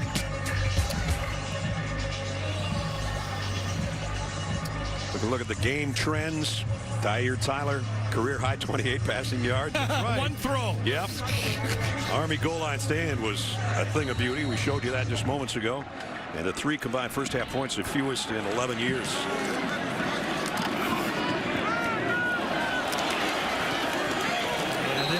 This Navy defense, last time it was John Marshall, number 1, that edge linebacker to the wide side of the field.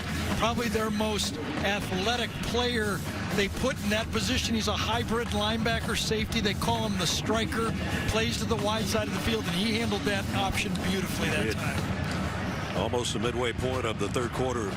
There gives you an example of what it kind of looks like from that angle.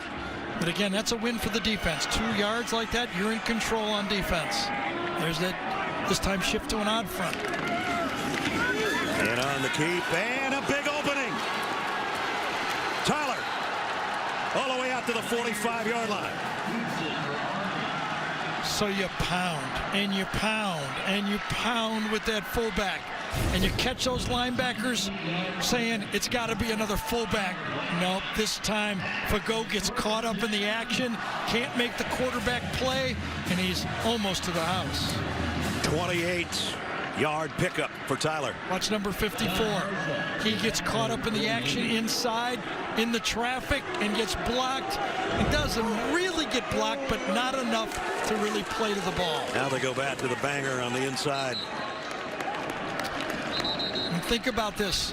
They stopped the Navy team on the inch line. They had 1 punt, and now they've gained control of field position right here. That run by Buchanan. And he comes out after 1 snap, picked up 2 yards, 2nd down and 8.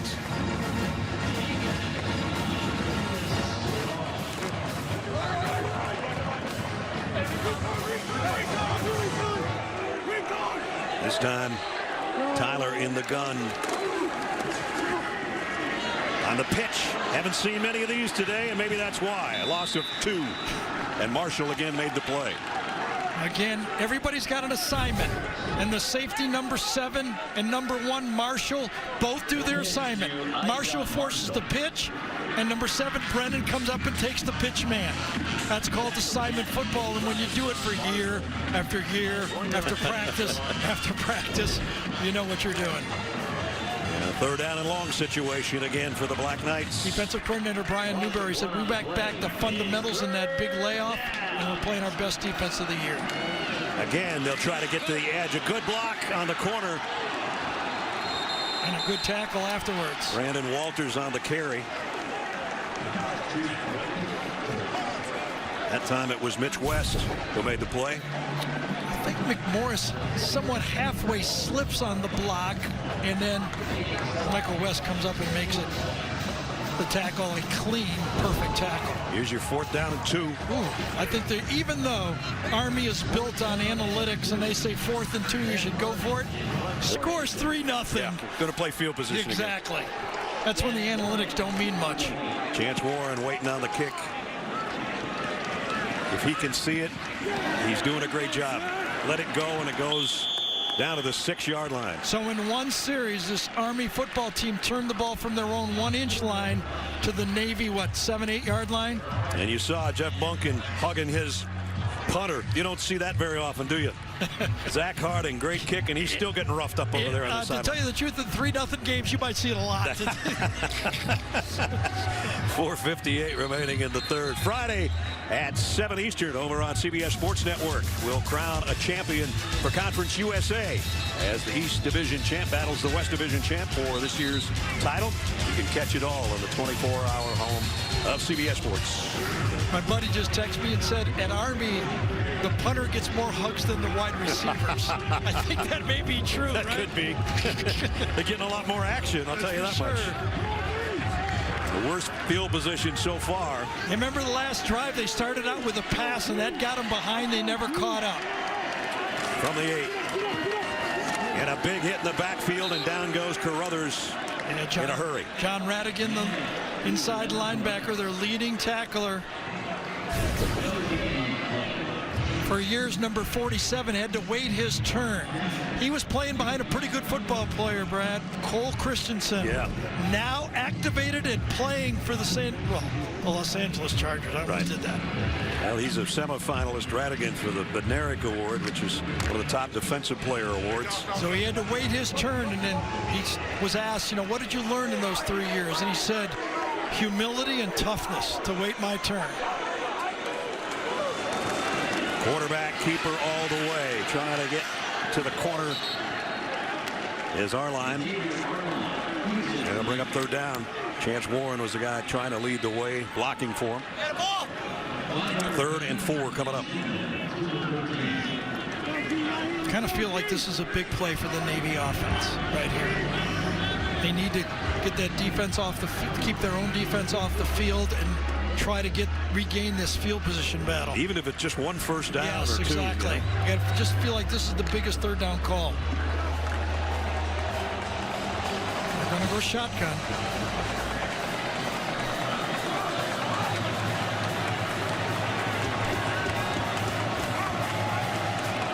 Arline keeps it all the way and gets leveled. Trying to follow Banbury as center, and it's 4th down. That time Nolan Cockrell, number 95, the nose tackle, got off his block inside, tosses his block away and makes the tackle. What a play from your nose tackle.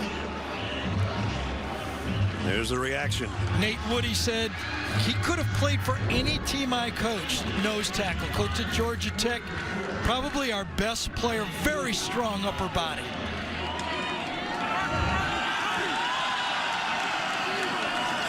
From inside the 5, they got close again, going after the punt. And this is going to be a pretty good one as well, so it's going to roll around a midfield mark with 2 minutes 40 seconds remaining in the 3rd quarter. Speaking of John Radigan that Gary was talking about, from a football playing family, here's a little shout out from number 47. John Radigan, Army linebacker. I have 2 older brothers that played college football, but neither of them had the honor to say, "Go Army, beat Navy."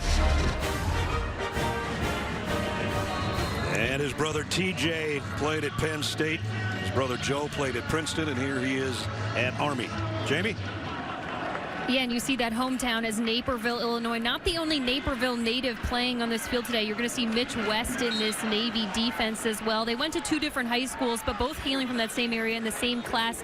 They became buddies when they were young kids playing on the same youth football team, and they've stayed in touch all this time, making sure they supported each other as they embarked on this football and life journey at these 2 different service academies. But they always make sure to stop texting during Army-Navy games. From the Naperville Chargers of middle school to Army and Navy in the big time. And Mitchell West has had a good football game. He's now wearing number 6, and he's been out there on a lot of tackles. 2nd down and 7. And it's Buchanan again, all 260 pounds, and that might be giving him some credit. Yeah, and Jarius Warren, number 94, inside on the bottom. This front 3 just have not been able to be controlled by the Army offensive line. They cannot loosen this group up. So a 3rd down and long again, 3rd and 7. Each team, as Gary said, every yard counts. 100 yards now and 130 the other way. They've had drives starting in Navy's territory, haven't made anything out of it, trying to make something out of it here, and it's a 1st down by about a yard. Tough run by Tyler. Nice call, a little bit of an addition to this offense that I haven't seen until this year. They're watching tapes. It's a quarterback counter on this play. Linemen go one way, backs go the other. You get those linebackers leaning, and then the quarterback counters the opposite way. Good looking play. And a 1st down run by Tyler. At the 39. And this time the pitch is errant. And it's going to get picked up by Navy. No, it's going to go out of bounds. Oh, my goodness. They had a great shot at it and didn't pick it up. Jamal Glenn, number Number 16, I think he thought he had the touchdown of the game. Was it 16 that had the first shot? The pitch, it's inside. It was Warren. Kicked away, and then, yes, Glenn has it. He says, I'm going to take it to the house and score the touchdown. It could be the difference, and he can't handle the ball. Forgot to take it with him, Jamal Glenn, the junior, and he is beating himself up over that opportunity. If it goes right there, and nobody would have got close to him. He said, I had you all the way down the sideline. 2nd and 20. Straight ahead and play it safe and pick up about 8. I could have bet anything that the fullback was getting the ball after that play. No more pitches. Not right now. At least not in this quarter. Maybe have a pitch in the 4th quarter, but no more in number 3. And 3 is all we've got on the board. Hard hitting 3 quarters of football. End of the 3rd, 3-0 Army. America's game goes to the 4th quarter. 3-0 right now, Army. As we welcome you back to the booth, Brad Nessler, Gary Danielson, Jamie's down on the field. You know, every time we see a team, they go like this. We don't have that many points. I know. But both teams would take 4 points right now. They would, but whoever blinks first or makes a mistake is probably going to... You know, I was thinking like you were going to ask me, so what's going to be the... Okay, so what's going to be it could have been, it could literally be anything in this game. It could be a key penalty, like what's happened already. One missed assignment, you know, following the quarterback, the wrong alley. Do they dare throw again? This is Tyler on the carry. And right now, it's one tackle that saved a touchdown by Cedric Cunningham, number 22. Remember this play on the long run by our line. And then he got his teammates around him and says, we are not letting them in our end zone. And they didn't. The goal line stand prevented Navy from scoring, and they still haven't. Yes, and then the start of the 4th quarter. Now they just got to gut it up. Both teams looking at each other, their defense and their offense. There's probably both teams, the pace of this game, the number of plays, both teams are going to probably have 15 more plays in the game. They work all year, and now they know it's down to about a half an hour to see who's going to win in the 121st edition.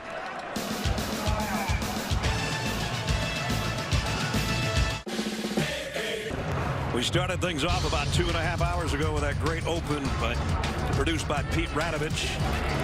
And then we started to air it out. There's the throw of the day so far. And a career high on that pass play of 28 yards. Led to a field goal of 37 yards.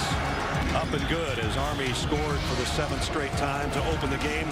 This was the run of the game so far by Xavier Arline. The problem is he was tackled, as Gary said, at the 2-yard line. And from that point on, it was you're not coming in our end zone by the Army defense. And that is where we stand right now, 3-0.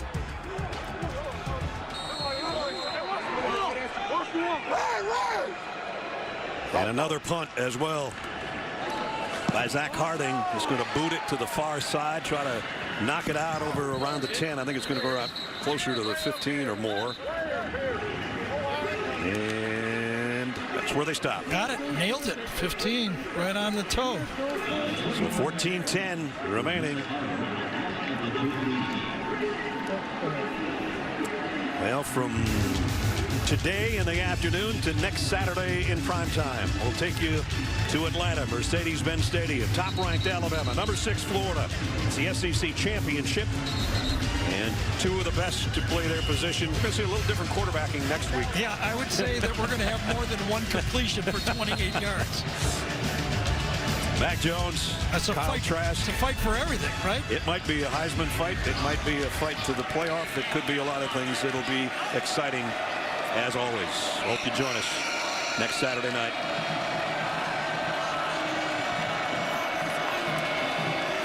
Arline is going to pitch it, and the ball is loose again. Army's got it. We said maybe one more mistake might be the difference. Maybe that's it. John Radigan This play had no options. It's an option play, but right away it had no options on the play. Edman on the line of scrimmage is going to take that pitch away. All you have to do is catch it and get out of a bad play. There was nothing there, and it got worse. If he caught it, he would have lost 4. He didn't, and they lost the ball. So the hit was put on by who else? You got Cunningham. It. Number 22. And the recovery by Radigan. And Army's got it at the 13-yard line.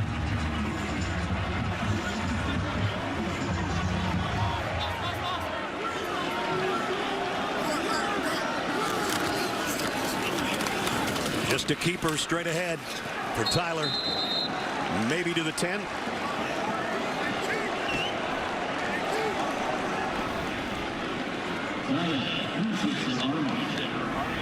Pick up of 3. Second down and 7. Their red zone trips, 71%. One of the best in the country. Yeah, it seems like all the stats from the past don't really count today, do they? No, they don't. Both coaches told us that. Records, stats, forget it. It's Army-Navy.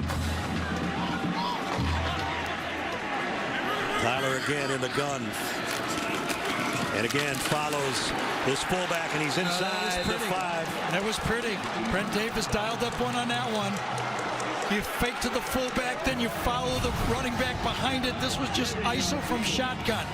2 backs, and you foul both of them. And boy, what a good job inside by Terrell Robinson. The littlest guy in the field comes in and makes a block. It wasn't the fullback. It was a wing guy. It was. Here Tyler says, feed me. Feed me. We'll see if he takes it again. You love that. Your little 165-pound slot back is leading your quarterback on the ISO. 3rd down and a yard. They can get a 1st down at the 2. Tyler keeps it. Drops. Did he get anything out of that? Johnny Hodges, the linebacker that time, stuffed it. Same play they just ran. Play action. Number this time you lead with the fullback, fake to the slot back the other direction, and it was stuffed. Interesting decision here, isn't it? 4th and 1. Here we go with another 4th down. You almost feel like they change it 1st and goal. They did. They just signaled 1st down. No decision now. It's just outside the 3. Sandon McCoy behind Tyler. Whoops, movement, false start on the right side. That's a big mistake in that situation. False start, offense, number 55. 5-yard penalty, remains 1st down. So you bring in the extra offensive lineman, and he is juiced up to do it, and that is a huge mistake. J.B. Hunter, number 55. You'll see him pop out of his stance, looking to get an early start. I will say he aggressively came out of his stance, didn't he? He knew he was playing against Jackson Perkins and wanted a head start. And that is very costly, as Gary said. As 1st and goal back at the 8's a whole different animal. You know, in that huddle, they were saying, we're coming off the ball on this play. Tackle over, you got the 2 tackles on one side of the formation. And again, the quarterback will take it maybe to the 4. Tyler, good run. He backpedaled for a couple of those yards. So they mark it just inside the 5.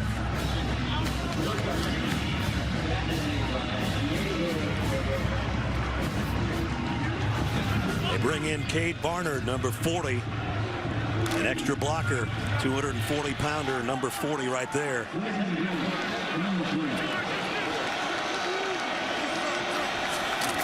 Tyler straight off the right side and into the end zone. Touchdown, Army.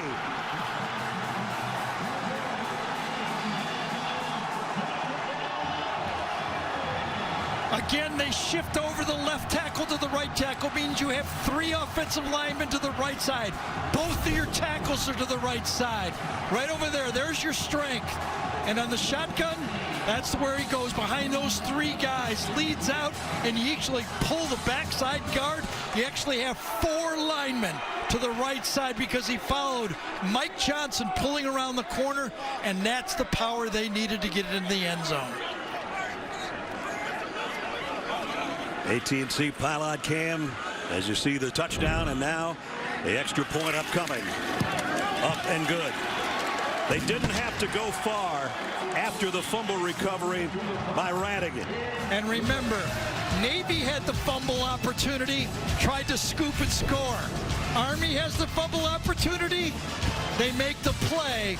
It's the little things that always matter. And 5 plays and 13 yards later, Tyler, who said, feed me, feeds himself. Touchdown, Army. They're up 10-0. This holiday at College football on CBS. The Army-Navy game presented by USAA is sponsored by T-Mobile, Taco Bell, Twisted Tea Hard Iced Tea, and by USAA. Think the cadets are a little bit excited? They should be. Their team just scored against Navy for the first time ever here at Mikey Stadium. Now, they only played 3 other games, but they got a touchdown on a 4-yard run by the quarterback. And there's what we're talking about. And here's another look. Yeah, and basically Army did all the power they could on this play. They put their fullback and 4 offensive linemen to the right side of the formation, and that's what creased it.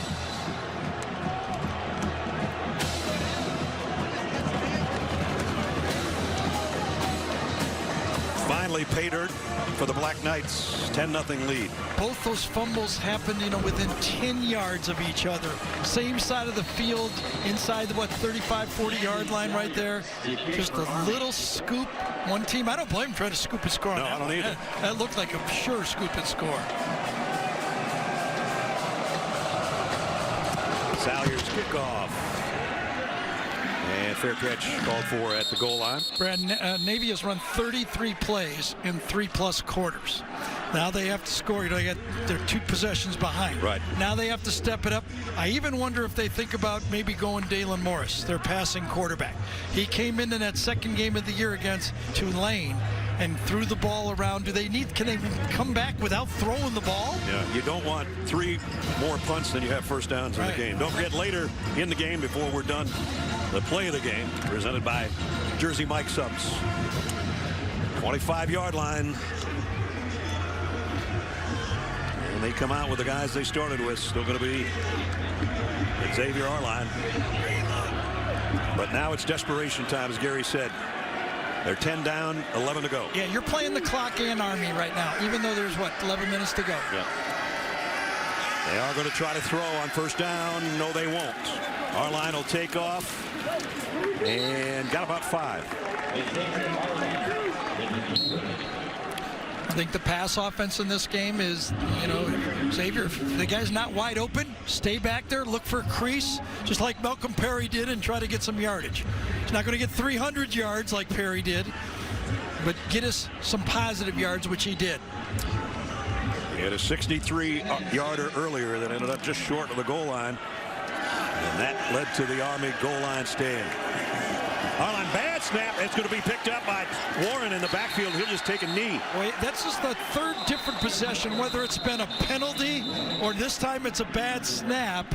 And unless this penalty's on Army, it's going to be behind the chains again.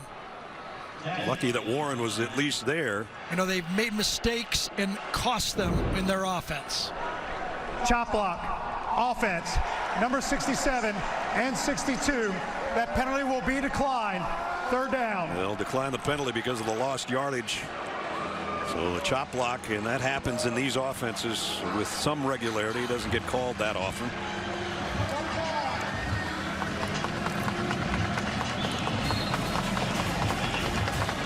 So a couple of miscues by Navy here in the last 5 minutes has turned things in Army's favor. Third possession of the game. They don't have all that many. That they've got behind the chains by a self-inflicted mistake, penalty, or this time a bad snap. Nelson Smith trying to blast out of there, got it to the 25, and that's about it. Andre Carter made the stop. And 4th down, so they got to give it up again. Yeah, and now it's a real danger point because you're in in the danger area of Army putting together 3 or 4 first downs. Yeah, and it could no run more out the time. clock, yeah. I remember Navy's only got 1 timeout left.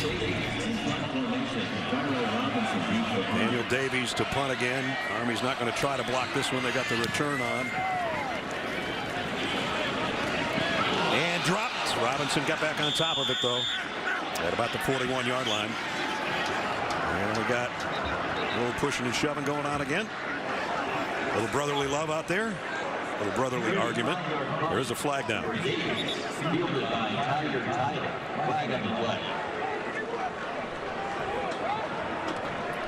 Dwayne Hyatt with the call. Rolling on the field as Army recovered the ball. Be first down. After the play was over, personal foul, number 49, kicking team. That 15-yard penalty will be added on to the end of the recovery. First down. Oh, Kyle Gibbs, the long snapper. That's not going to help the cause any. No, and this was so far beyond the whistle that they had to call it. I mean, it's not a vicious spear, but Robinson was down for 3 or 4 seconds on the play, and then you hit him when he's almost ready to get up on the play. Got to call it. Cost him 15.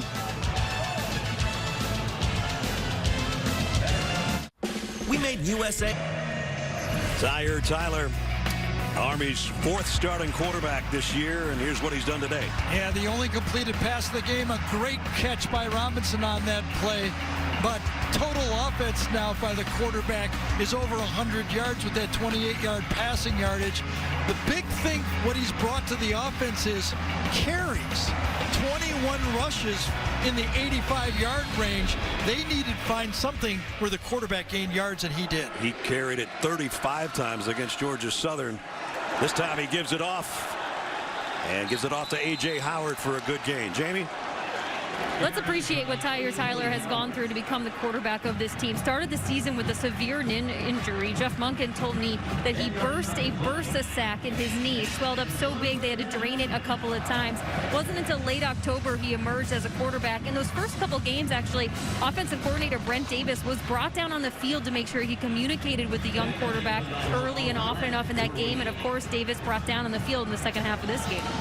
His teammates have really rallied around him. He had some academic issues last year, was ineligible, so he had to fight back through all of that, too, to become the starting quarterback for the Black Knights. Yeah, and he even played a little bit of slot. He's played everywhere. They're trying to get him on the field. Number 5-yard penalty. First down. A.J. Howard is called for the false start. He was in the backfield. Yeah, and I think from here right now, Navy should be playing defense to dare this Army team to pitch the ball again. You know, I mean, it's going to be quarterback keepers, fullback dives. Yes, you're going to handle the slot back, but it's basically an isolation play. I don't know if they go wide unless the quarterback keeps it. They ain't going to pitch it anymore. They're 40 yards away from the goal line.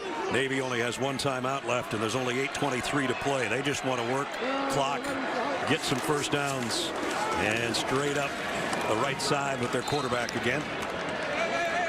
Yeah, they're playing a 40-second offense right now. They want the 40 seconds between the plays. The 121st meeting between these two teams going back to 1890. There's your most played football rivalries. Shameful that Wisconsin and Minnesota was canceled, so no Paul Bunyan's axe there. Georgia and Auburn next. You see Army and Navy down at the bottom of that. And Indiana-Purdue, your old school, that one canceled, the old Oaken Bucket. Hey, listen, it's a different year. I don't even think they should put that in the record books. Let's just pretend it didn't happen. We're just happy we're here. You bet. Second down at 12. That's what you're going to see. They're playing 40 seconds between plays and hold on the ball. And right now, does Navy take a timeout here? They only got 1 to play with. That's a problem. Would have been quite a big difference had they had those other 2 timeouts that they had to use. Remember, they're going to take 40 seconds before 4th down too. When they punt, because they don't. If they have to punt, they don't care if they get a delay of game penalty. By the way, the play clock is working here in the stadium again. That they got that fixed quite a while ago. As you see it, down to 10 and under. Without taking a timeout, Navy will get the ball with probably less than 6 minutes to go in the game. 3rd and 10. This time he hands it off to Howard. Pickup of a couple. That'll bring up 4th down and 8. Carries for Army. Well, 1943, the last time these teams played here. Mick Jagger was born in 1943. Oklahoma, where the wind comes whistling down the plain or whatever. Frank was singing with Columbia Records. It's got a theme of singers got here. A lot of singing, and there's the program from the one in 1943. Program today is awesome too, by the way. A little more colorful. And another punt coming up. Harding taking his time, working the clock. Might even take it all the way down. No, they get the snap with 1 second. And that one bounces around the 14-yard line, I think, is where they spot it. And just as we thought, counting backwards, you're playing 40 seconds. They're going to get it back. Navy under 6 minutes to go. You're right on it. 6 seconds difference. But a long way to go and a short time to get there if you're a Navy fan.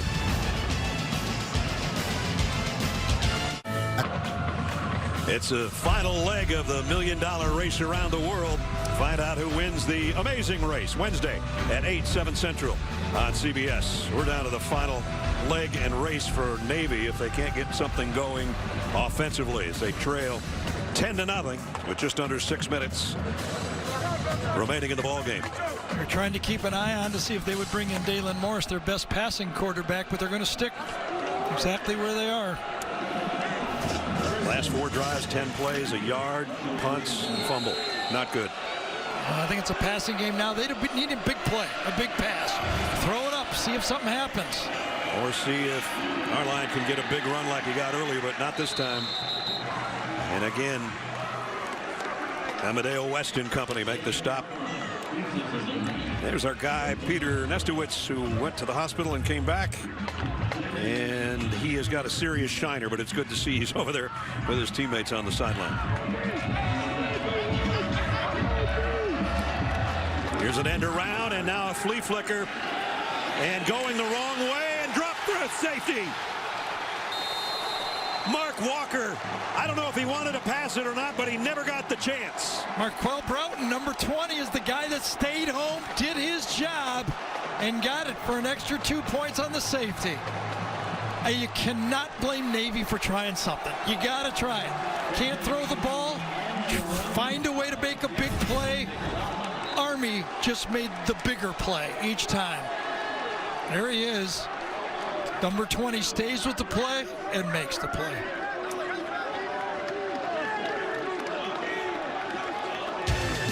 Tried to come up with a big play, and it ends up being a 2-point play for Army.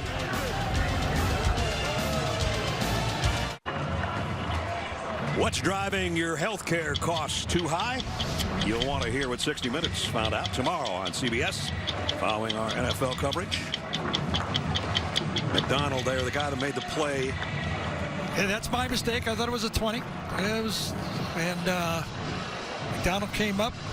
That's Nate Woody, defensive coordinator. Bringing in, he just follows the play this time, comes in there, stays home, does his job, and makes a cool tackle. Nice shoestring tackle on a wide receiver. And we'll never know what that play was supposed to be. It had to be a pass off the reverse. Sure, you're looking for a big play somehow, but it turned out to be a big play. From our AT&T 5G pylon cam, you see the safety. Better be careful if you're Army. I think the only play here Navy has to think about is what can you go onside kick here? I would. Don't have much to lose. Right. Except the game. There's only 5:21 left. Army's going to take a timeout here. They don't have their hands team on the field, so they're going to take a timeout. Army, their second timeout of the half. Well, you have the option to free kick that and punt or kick, and timeout taken. So Army's only got 1 timeout left. Navy, more importantly, only has 1 timeout left with 5:21 to go and down 12-0. Timeout. Jeff Monken got his team around him. Don't forget, coming up, Adam, Rick, and BJ will have the highlights of the college football postgame show presented by Rocket Mortgage. Jeff Monken got his team right and said, I want you and you and you and you and you. Yeah, and he also and he had to get his hands team out there. He just had his regular punt return or kick return team out there. Now he had to defend the possibility of an onside kick. That's why he took the timeout.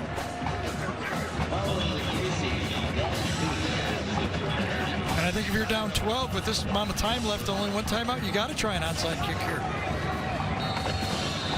Ben Fee will be the guy if it is indeed an onside kick, who's got the whistle and the go-ahead, and they fake it, and the other kicker kicks it, and it didn't go 10 anyway, I don't think, but Army's got the football.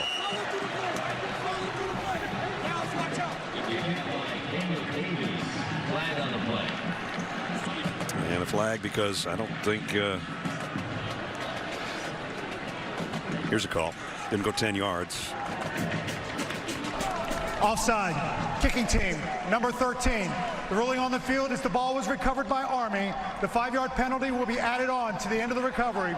First down. And the offside was on when one kicker going one way, one the other way, and then everybody is offside by that far. They tried what they could, came up empty on that. The captain, number 52, Mr. West, is looking out. He's in his 5th year of playing because of the injury. They granted him an extra year. And what, 3 more weeks, he will leave West Point, enter the rest of his career. Tyler inside the 20. Key plays in this game. Well, early there was the pass, but late the goal line stand, and then the 2 fumbles. The one that Army had, a possible super score to make it a 7-3 game, and the Navy does it, and Army says, we're going to just fall on this baby, and that led to the touchdown for Army. And here is that touchdown from 4 yards out by Tyler. Only touchdown of the game, a field goal and a safety, and 12-0. As Tyler's getting close to 100 yards on the ground, and he'll keep it again. I hope he's not getting sore, because he might be keeping the rest of them. Tyler on the keeper. Maybe just one timeout remaining. Last time holding the Mids without a score, 1969. Last year it was a wide open game if you're a Navy player, thanks to Malcolm Perry in a 31-7 win, and Army 4 minutes away from getting their revenge and the possibility of the Commander-in-Chief's trophy as well. But first things first. Ooh, and they're still hitting down there. Sure are. Mitch West made first contact. Well, and everybody can tee off. Everybody knows the ball's going to be kept by the quarterback or run inside. No pitches anymore, and another late penalty. This time, is it on the go? No, he's the one that's the most angry, and his teammates trying to push him, and I wouldn't push that guy too far, even if I'm a teammate. Personal foul, face mask, defense, number 7. Half the distance to the goal from the end of the run. Automatic. First down. That one's on Kevin Brennan. To 3 minutes and 44 seconds. And right there. Even though the side of the helmet and half the face mask right there, that's a great call.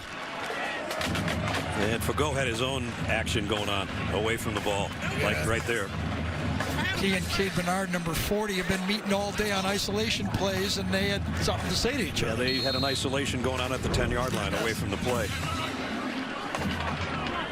First and goal at the 9. Robinson and McCoy in the backfield set with Tyler. Taking the clock all the way. Should probably take it to the 5-second mark. And they do. And Tyler got down with forward progress, maybe inside the 7, close to the 6.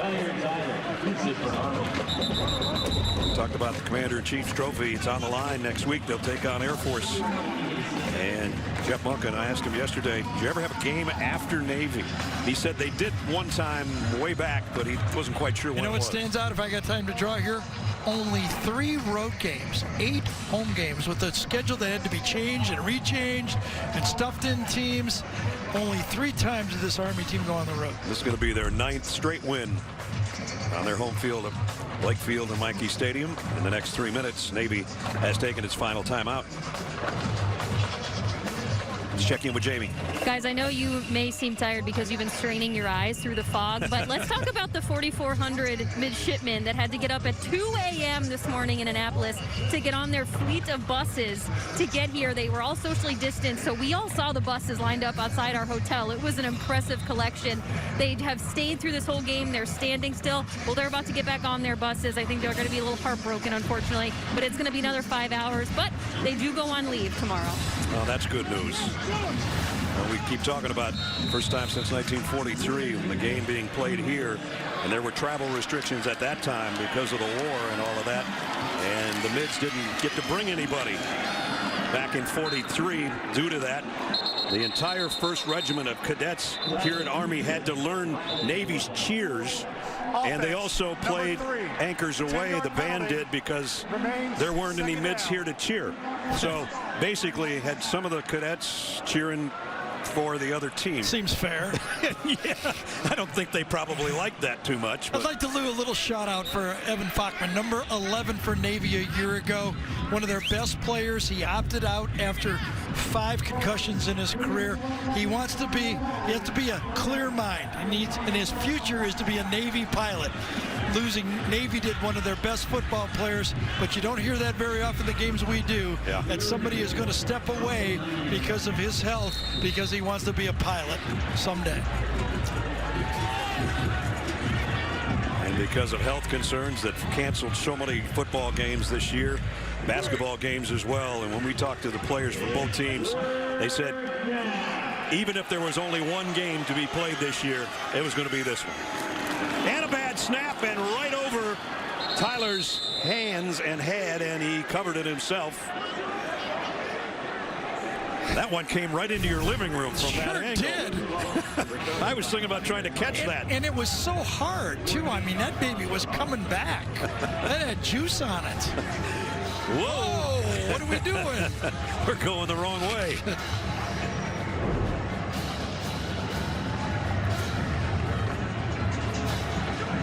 And they're going to try a field goal here. This will be right around 40 yards. Made one and missed one to a bad snap. And from 40, I'm going to wait for the officials on this one. It's good. 15-0.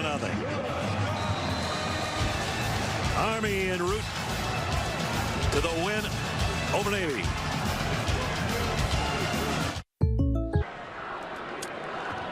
$15-0 Army, just 2:20 away from the win, and now it's time for the plays of the game, presented by Jersey Mike Subs. On this one, Xavier Arlon on a 63-yard dash, tried to stretch it out to get to the pylon, but Cunningham makes a game-saving tackle, or a touchdown-saving tackle, and then the Army defense took over with a goal line stand.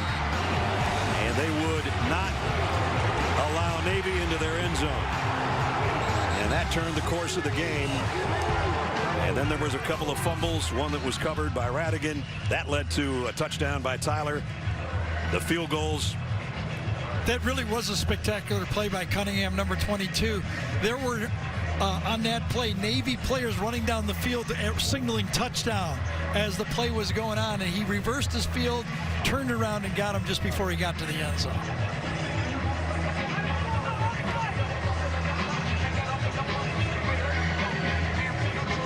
Landon Salyer set to kick for Army. Jack Warren and Myers Bell keep for Navy. Well, the celebration will be here in West Point tonight. I don't know how much they let them celebrate, but They got their phone lights on, and that's about the only thing we can see, right? yeah, Salyers to kick off. And Navy will have another possession at the 25-yard line. They need 2 scores really fast. One thing about this game is just no plays. What, 91 plays total in this football game. I mean, this game has just been shortened down so much. I'm looking over here. Navy has only run 38 plays in the whole game. What did we have last year? 52 and 57 or 50, something like that? It doesn't go much. The average is 110 plays in this football game. And Well, they bring in a new quarterback in Dalen Morris, but I think you think it's about 3 series. I thought so. He's their best thrower. He came in that Tulane game and helped them. In that game, he was 6 for 11 for 139 yards. They needed a passing game. Well, he throws complete on his first throw of the day, and it's close to a first down pickup of about 9. Yeah, I think with about 8 or 9 minutes to go, they should have made the move, in my opinion. That's the first completion for Navy. And it picked up 9 yards. So now for really the first time today, you start looking at the wide receivers that are out there and whether or not Dalen Morris can connect with them. Throws on the run, a one-hopper incomplete. I'll tell you, when Navy, I thought, showed their best grit of the year. Remember, they got beat 55-3 by BYU in the starting first game, and they're down 24-0 in the next game, and they come back and win that game 27-24. That shows you what it's like to have grit in a football team. A lot of people go, we just don't have a good team. That was the game that Dalen Morris came in and played that great, maybe 2.5 quarters. Yeah, against Tulane. Yep, Tulane, excuse me, yes. 30 yard. Oh, and they're not even going to get the yard. Nope. Wow. Cockrell and nose guy. Again, the one that Nate Woody said, I love this dude. You got to have a good nose tackle in this game, and he is a good one. Yeah, and he lived up to billing, didn't he? Threw off the center's block that time by Banbury and just stopped the fullback. He guessed right or he saw right, one of the two, but he just tossed him away. If it's not a first down, this will be Navy's last snap offensively, and the throw's incomplete. And Army will take over, and they know now for sure, even if they didn't know a few minutes ago. Well, I think the last piece was they wanted the shutout in this game, and they're going to get it. And this will be their 4th win in the last 5 outings against their arch rival from Annapolis. Not very often a team can win a football game with 8 first downs, but Navy only had 4. Wow. Amadeo West, who tore an ACL in 1 year, an Achilles the next year, and a bicep in another year. And here he is, the captain, and he knows it's going to be a fun night. There you go. That's your guy you talked about 3 hours ago. And he's almost crying over there, as well he should. The comebacks that he's had just to get to this point, the leadership he's shown, and now the emotion as well. Yeah, all of these guys. There's both of the coaching staffs tell you they respect the players on both teams, and they know how much they sacrifice. These schools are not easy to go to in the first place, the life they live, and then all the hours they have to put in this physical program to be a football player. They pay a big price, a great reward to be a football player for these two schools, though.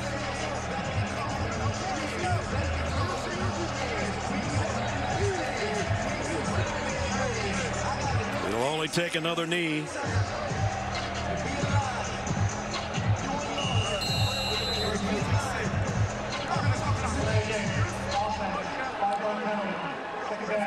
Delay a game. Doesn't matter.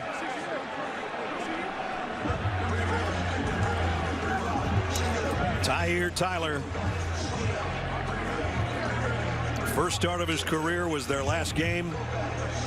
In his second start, he's going to beat Navy. He and his team, I should say. But he's a huge part of it.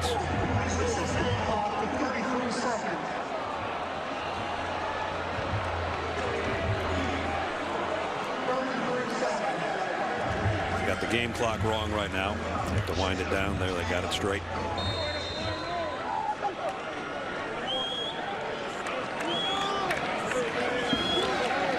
Victory formation and victory on their home field for Army. 15-0.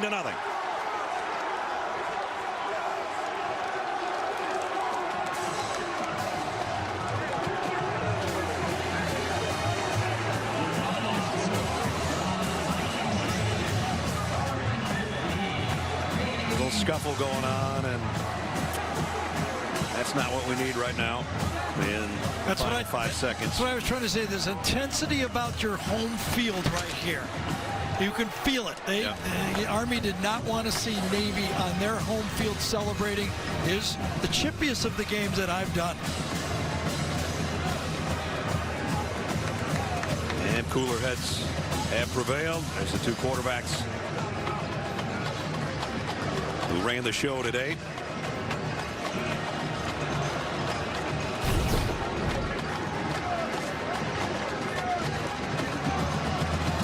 Amadeo West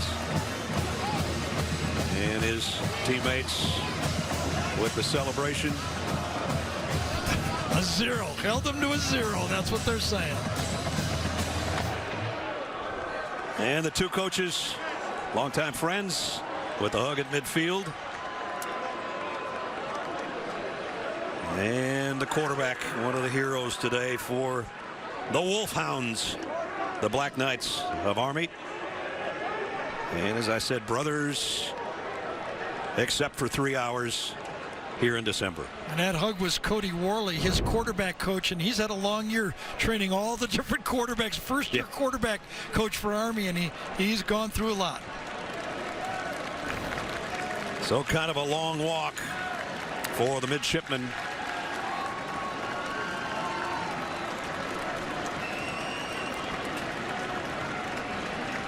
To head down to their brigade.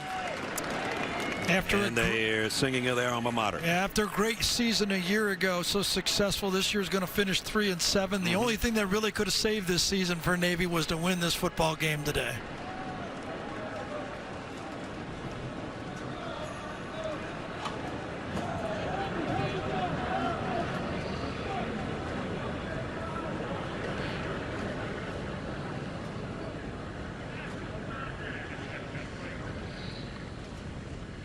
Ladies and gentlemen, at this time we ask that you please rise for the playing of Navy Blue and Gold.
To sing through the masks or maybe the tears because you weren't able to win, but then you have the joy of heading down the other way for the cadets as you work all year long, and you hope in this given instance that you can be number 2, because if you sing second, you've won the game.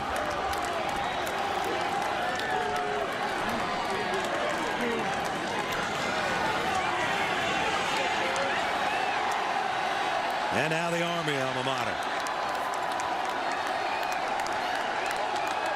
This one will be a little bit louder. Yeah, I don't think they're going to feel the masks down on this side.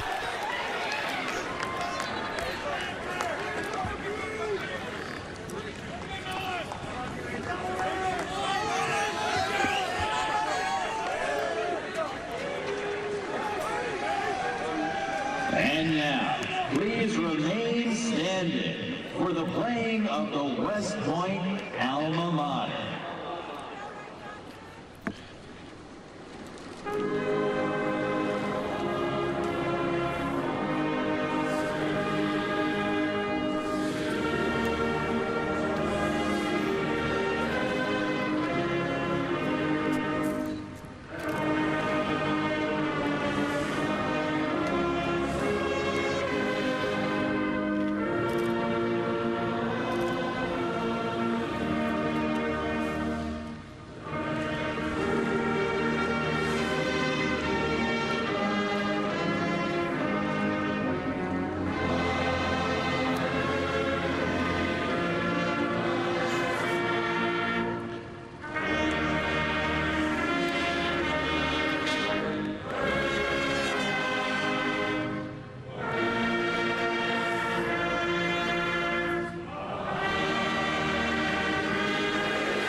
One of the great traditions in any sport, anywhere.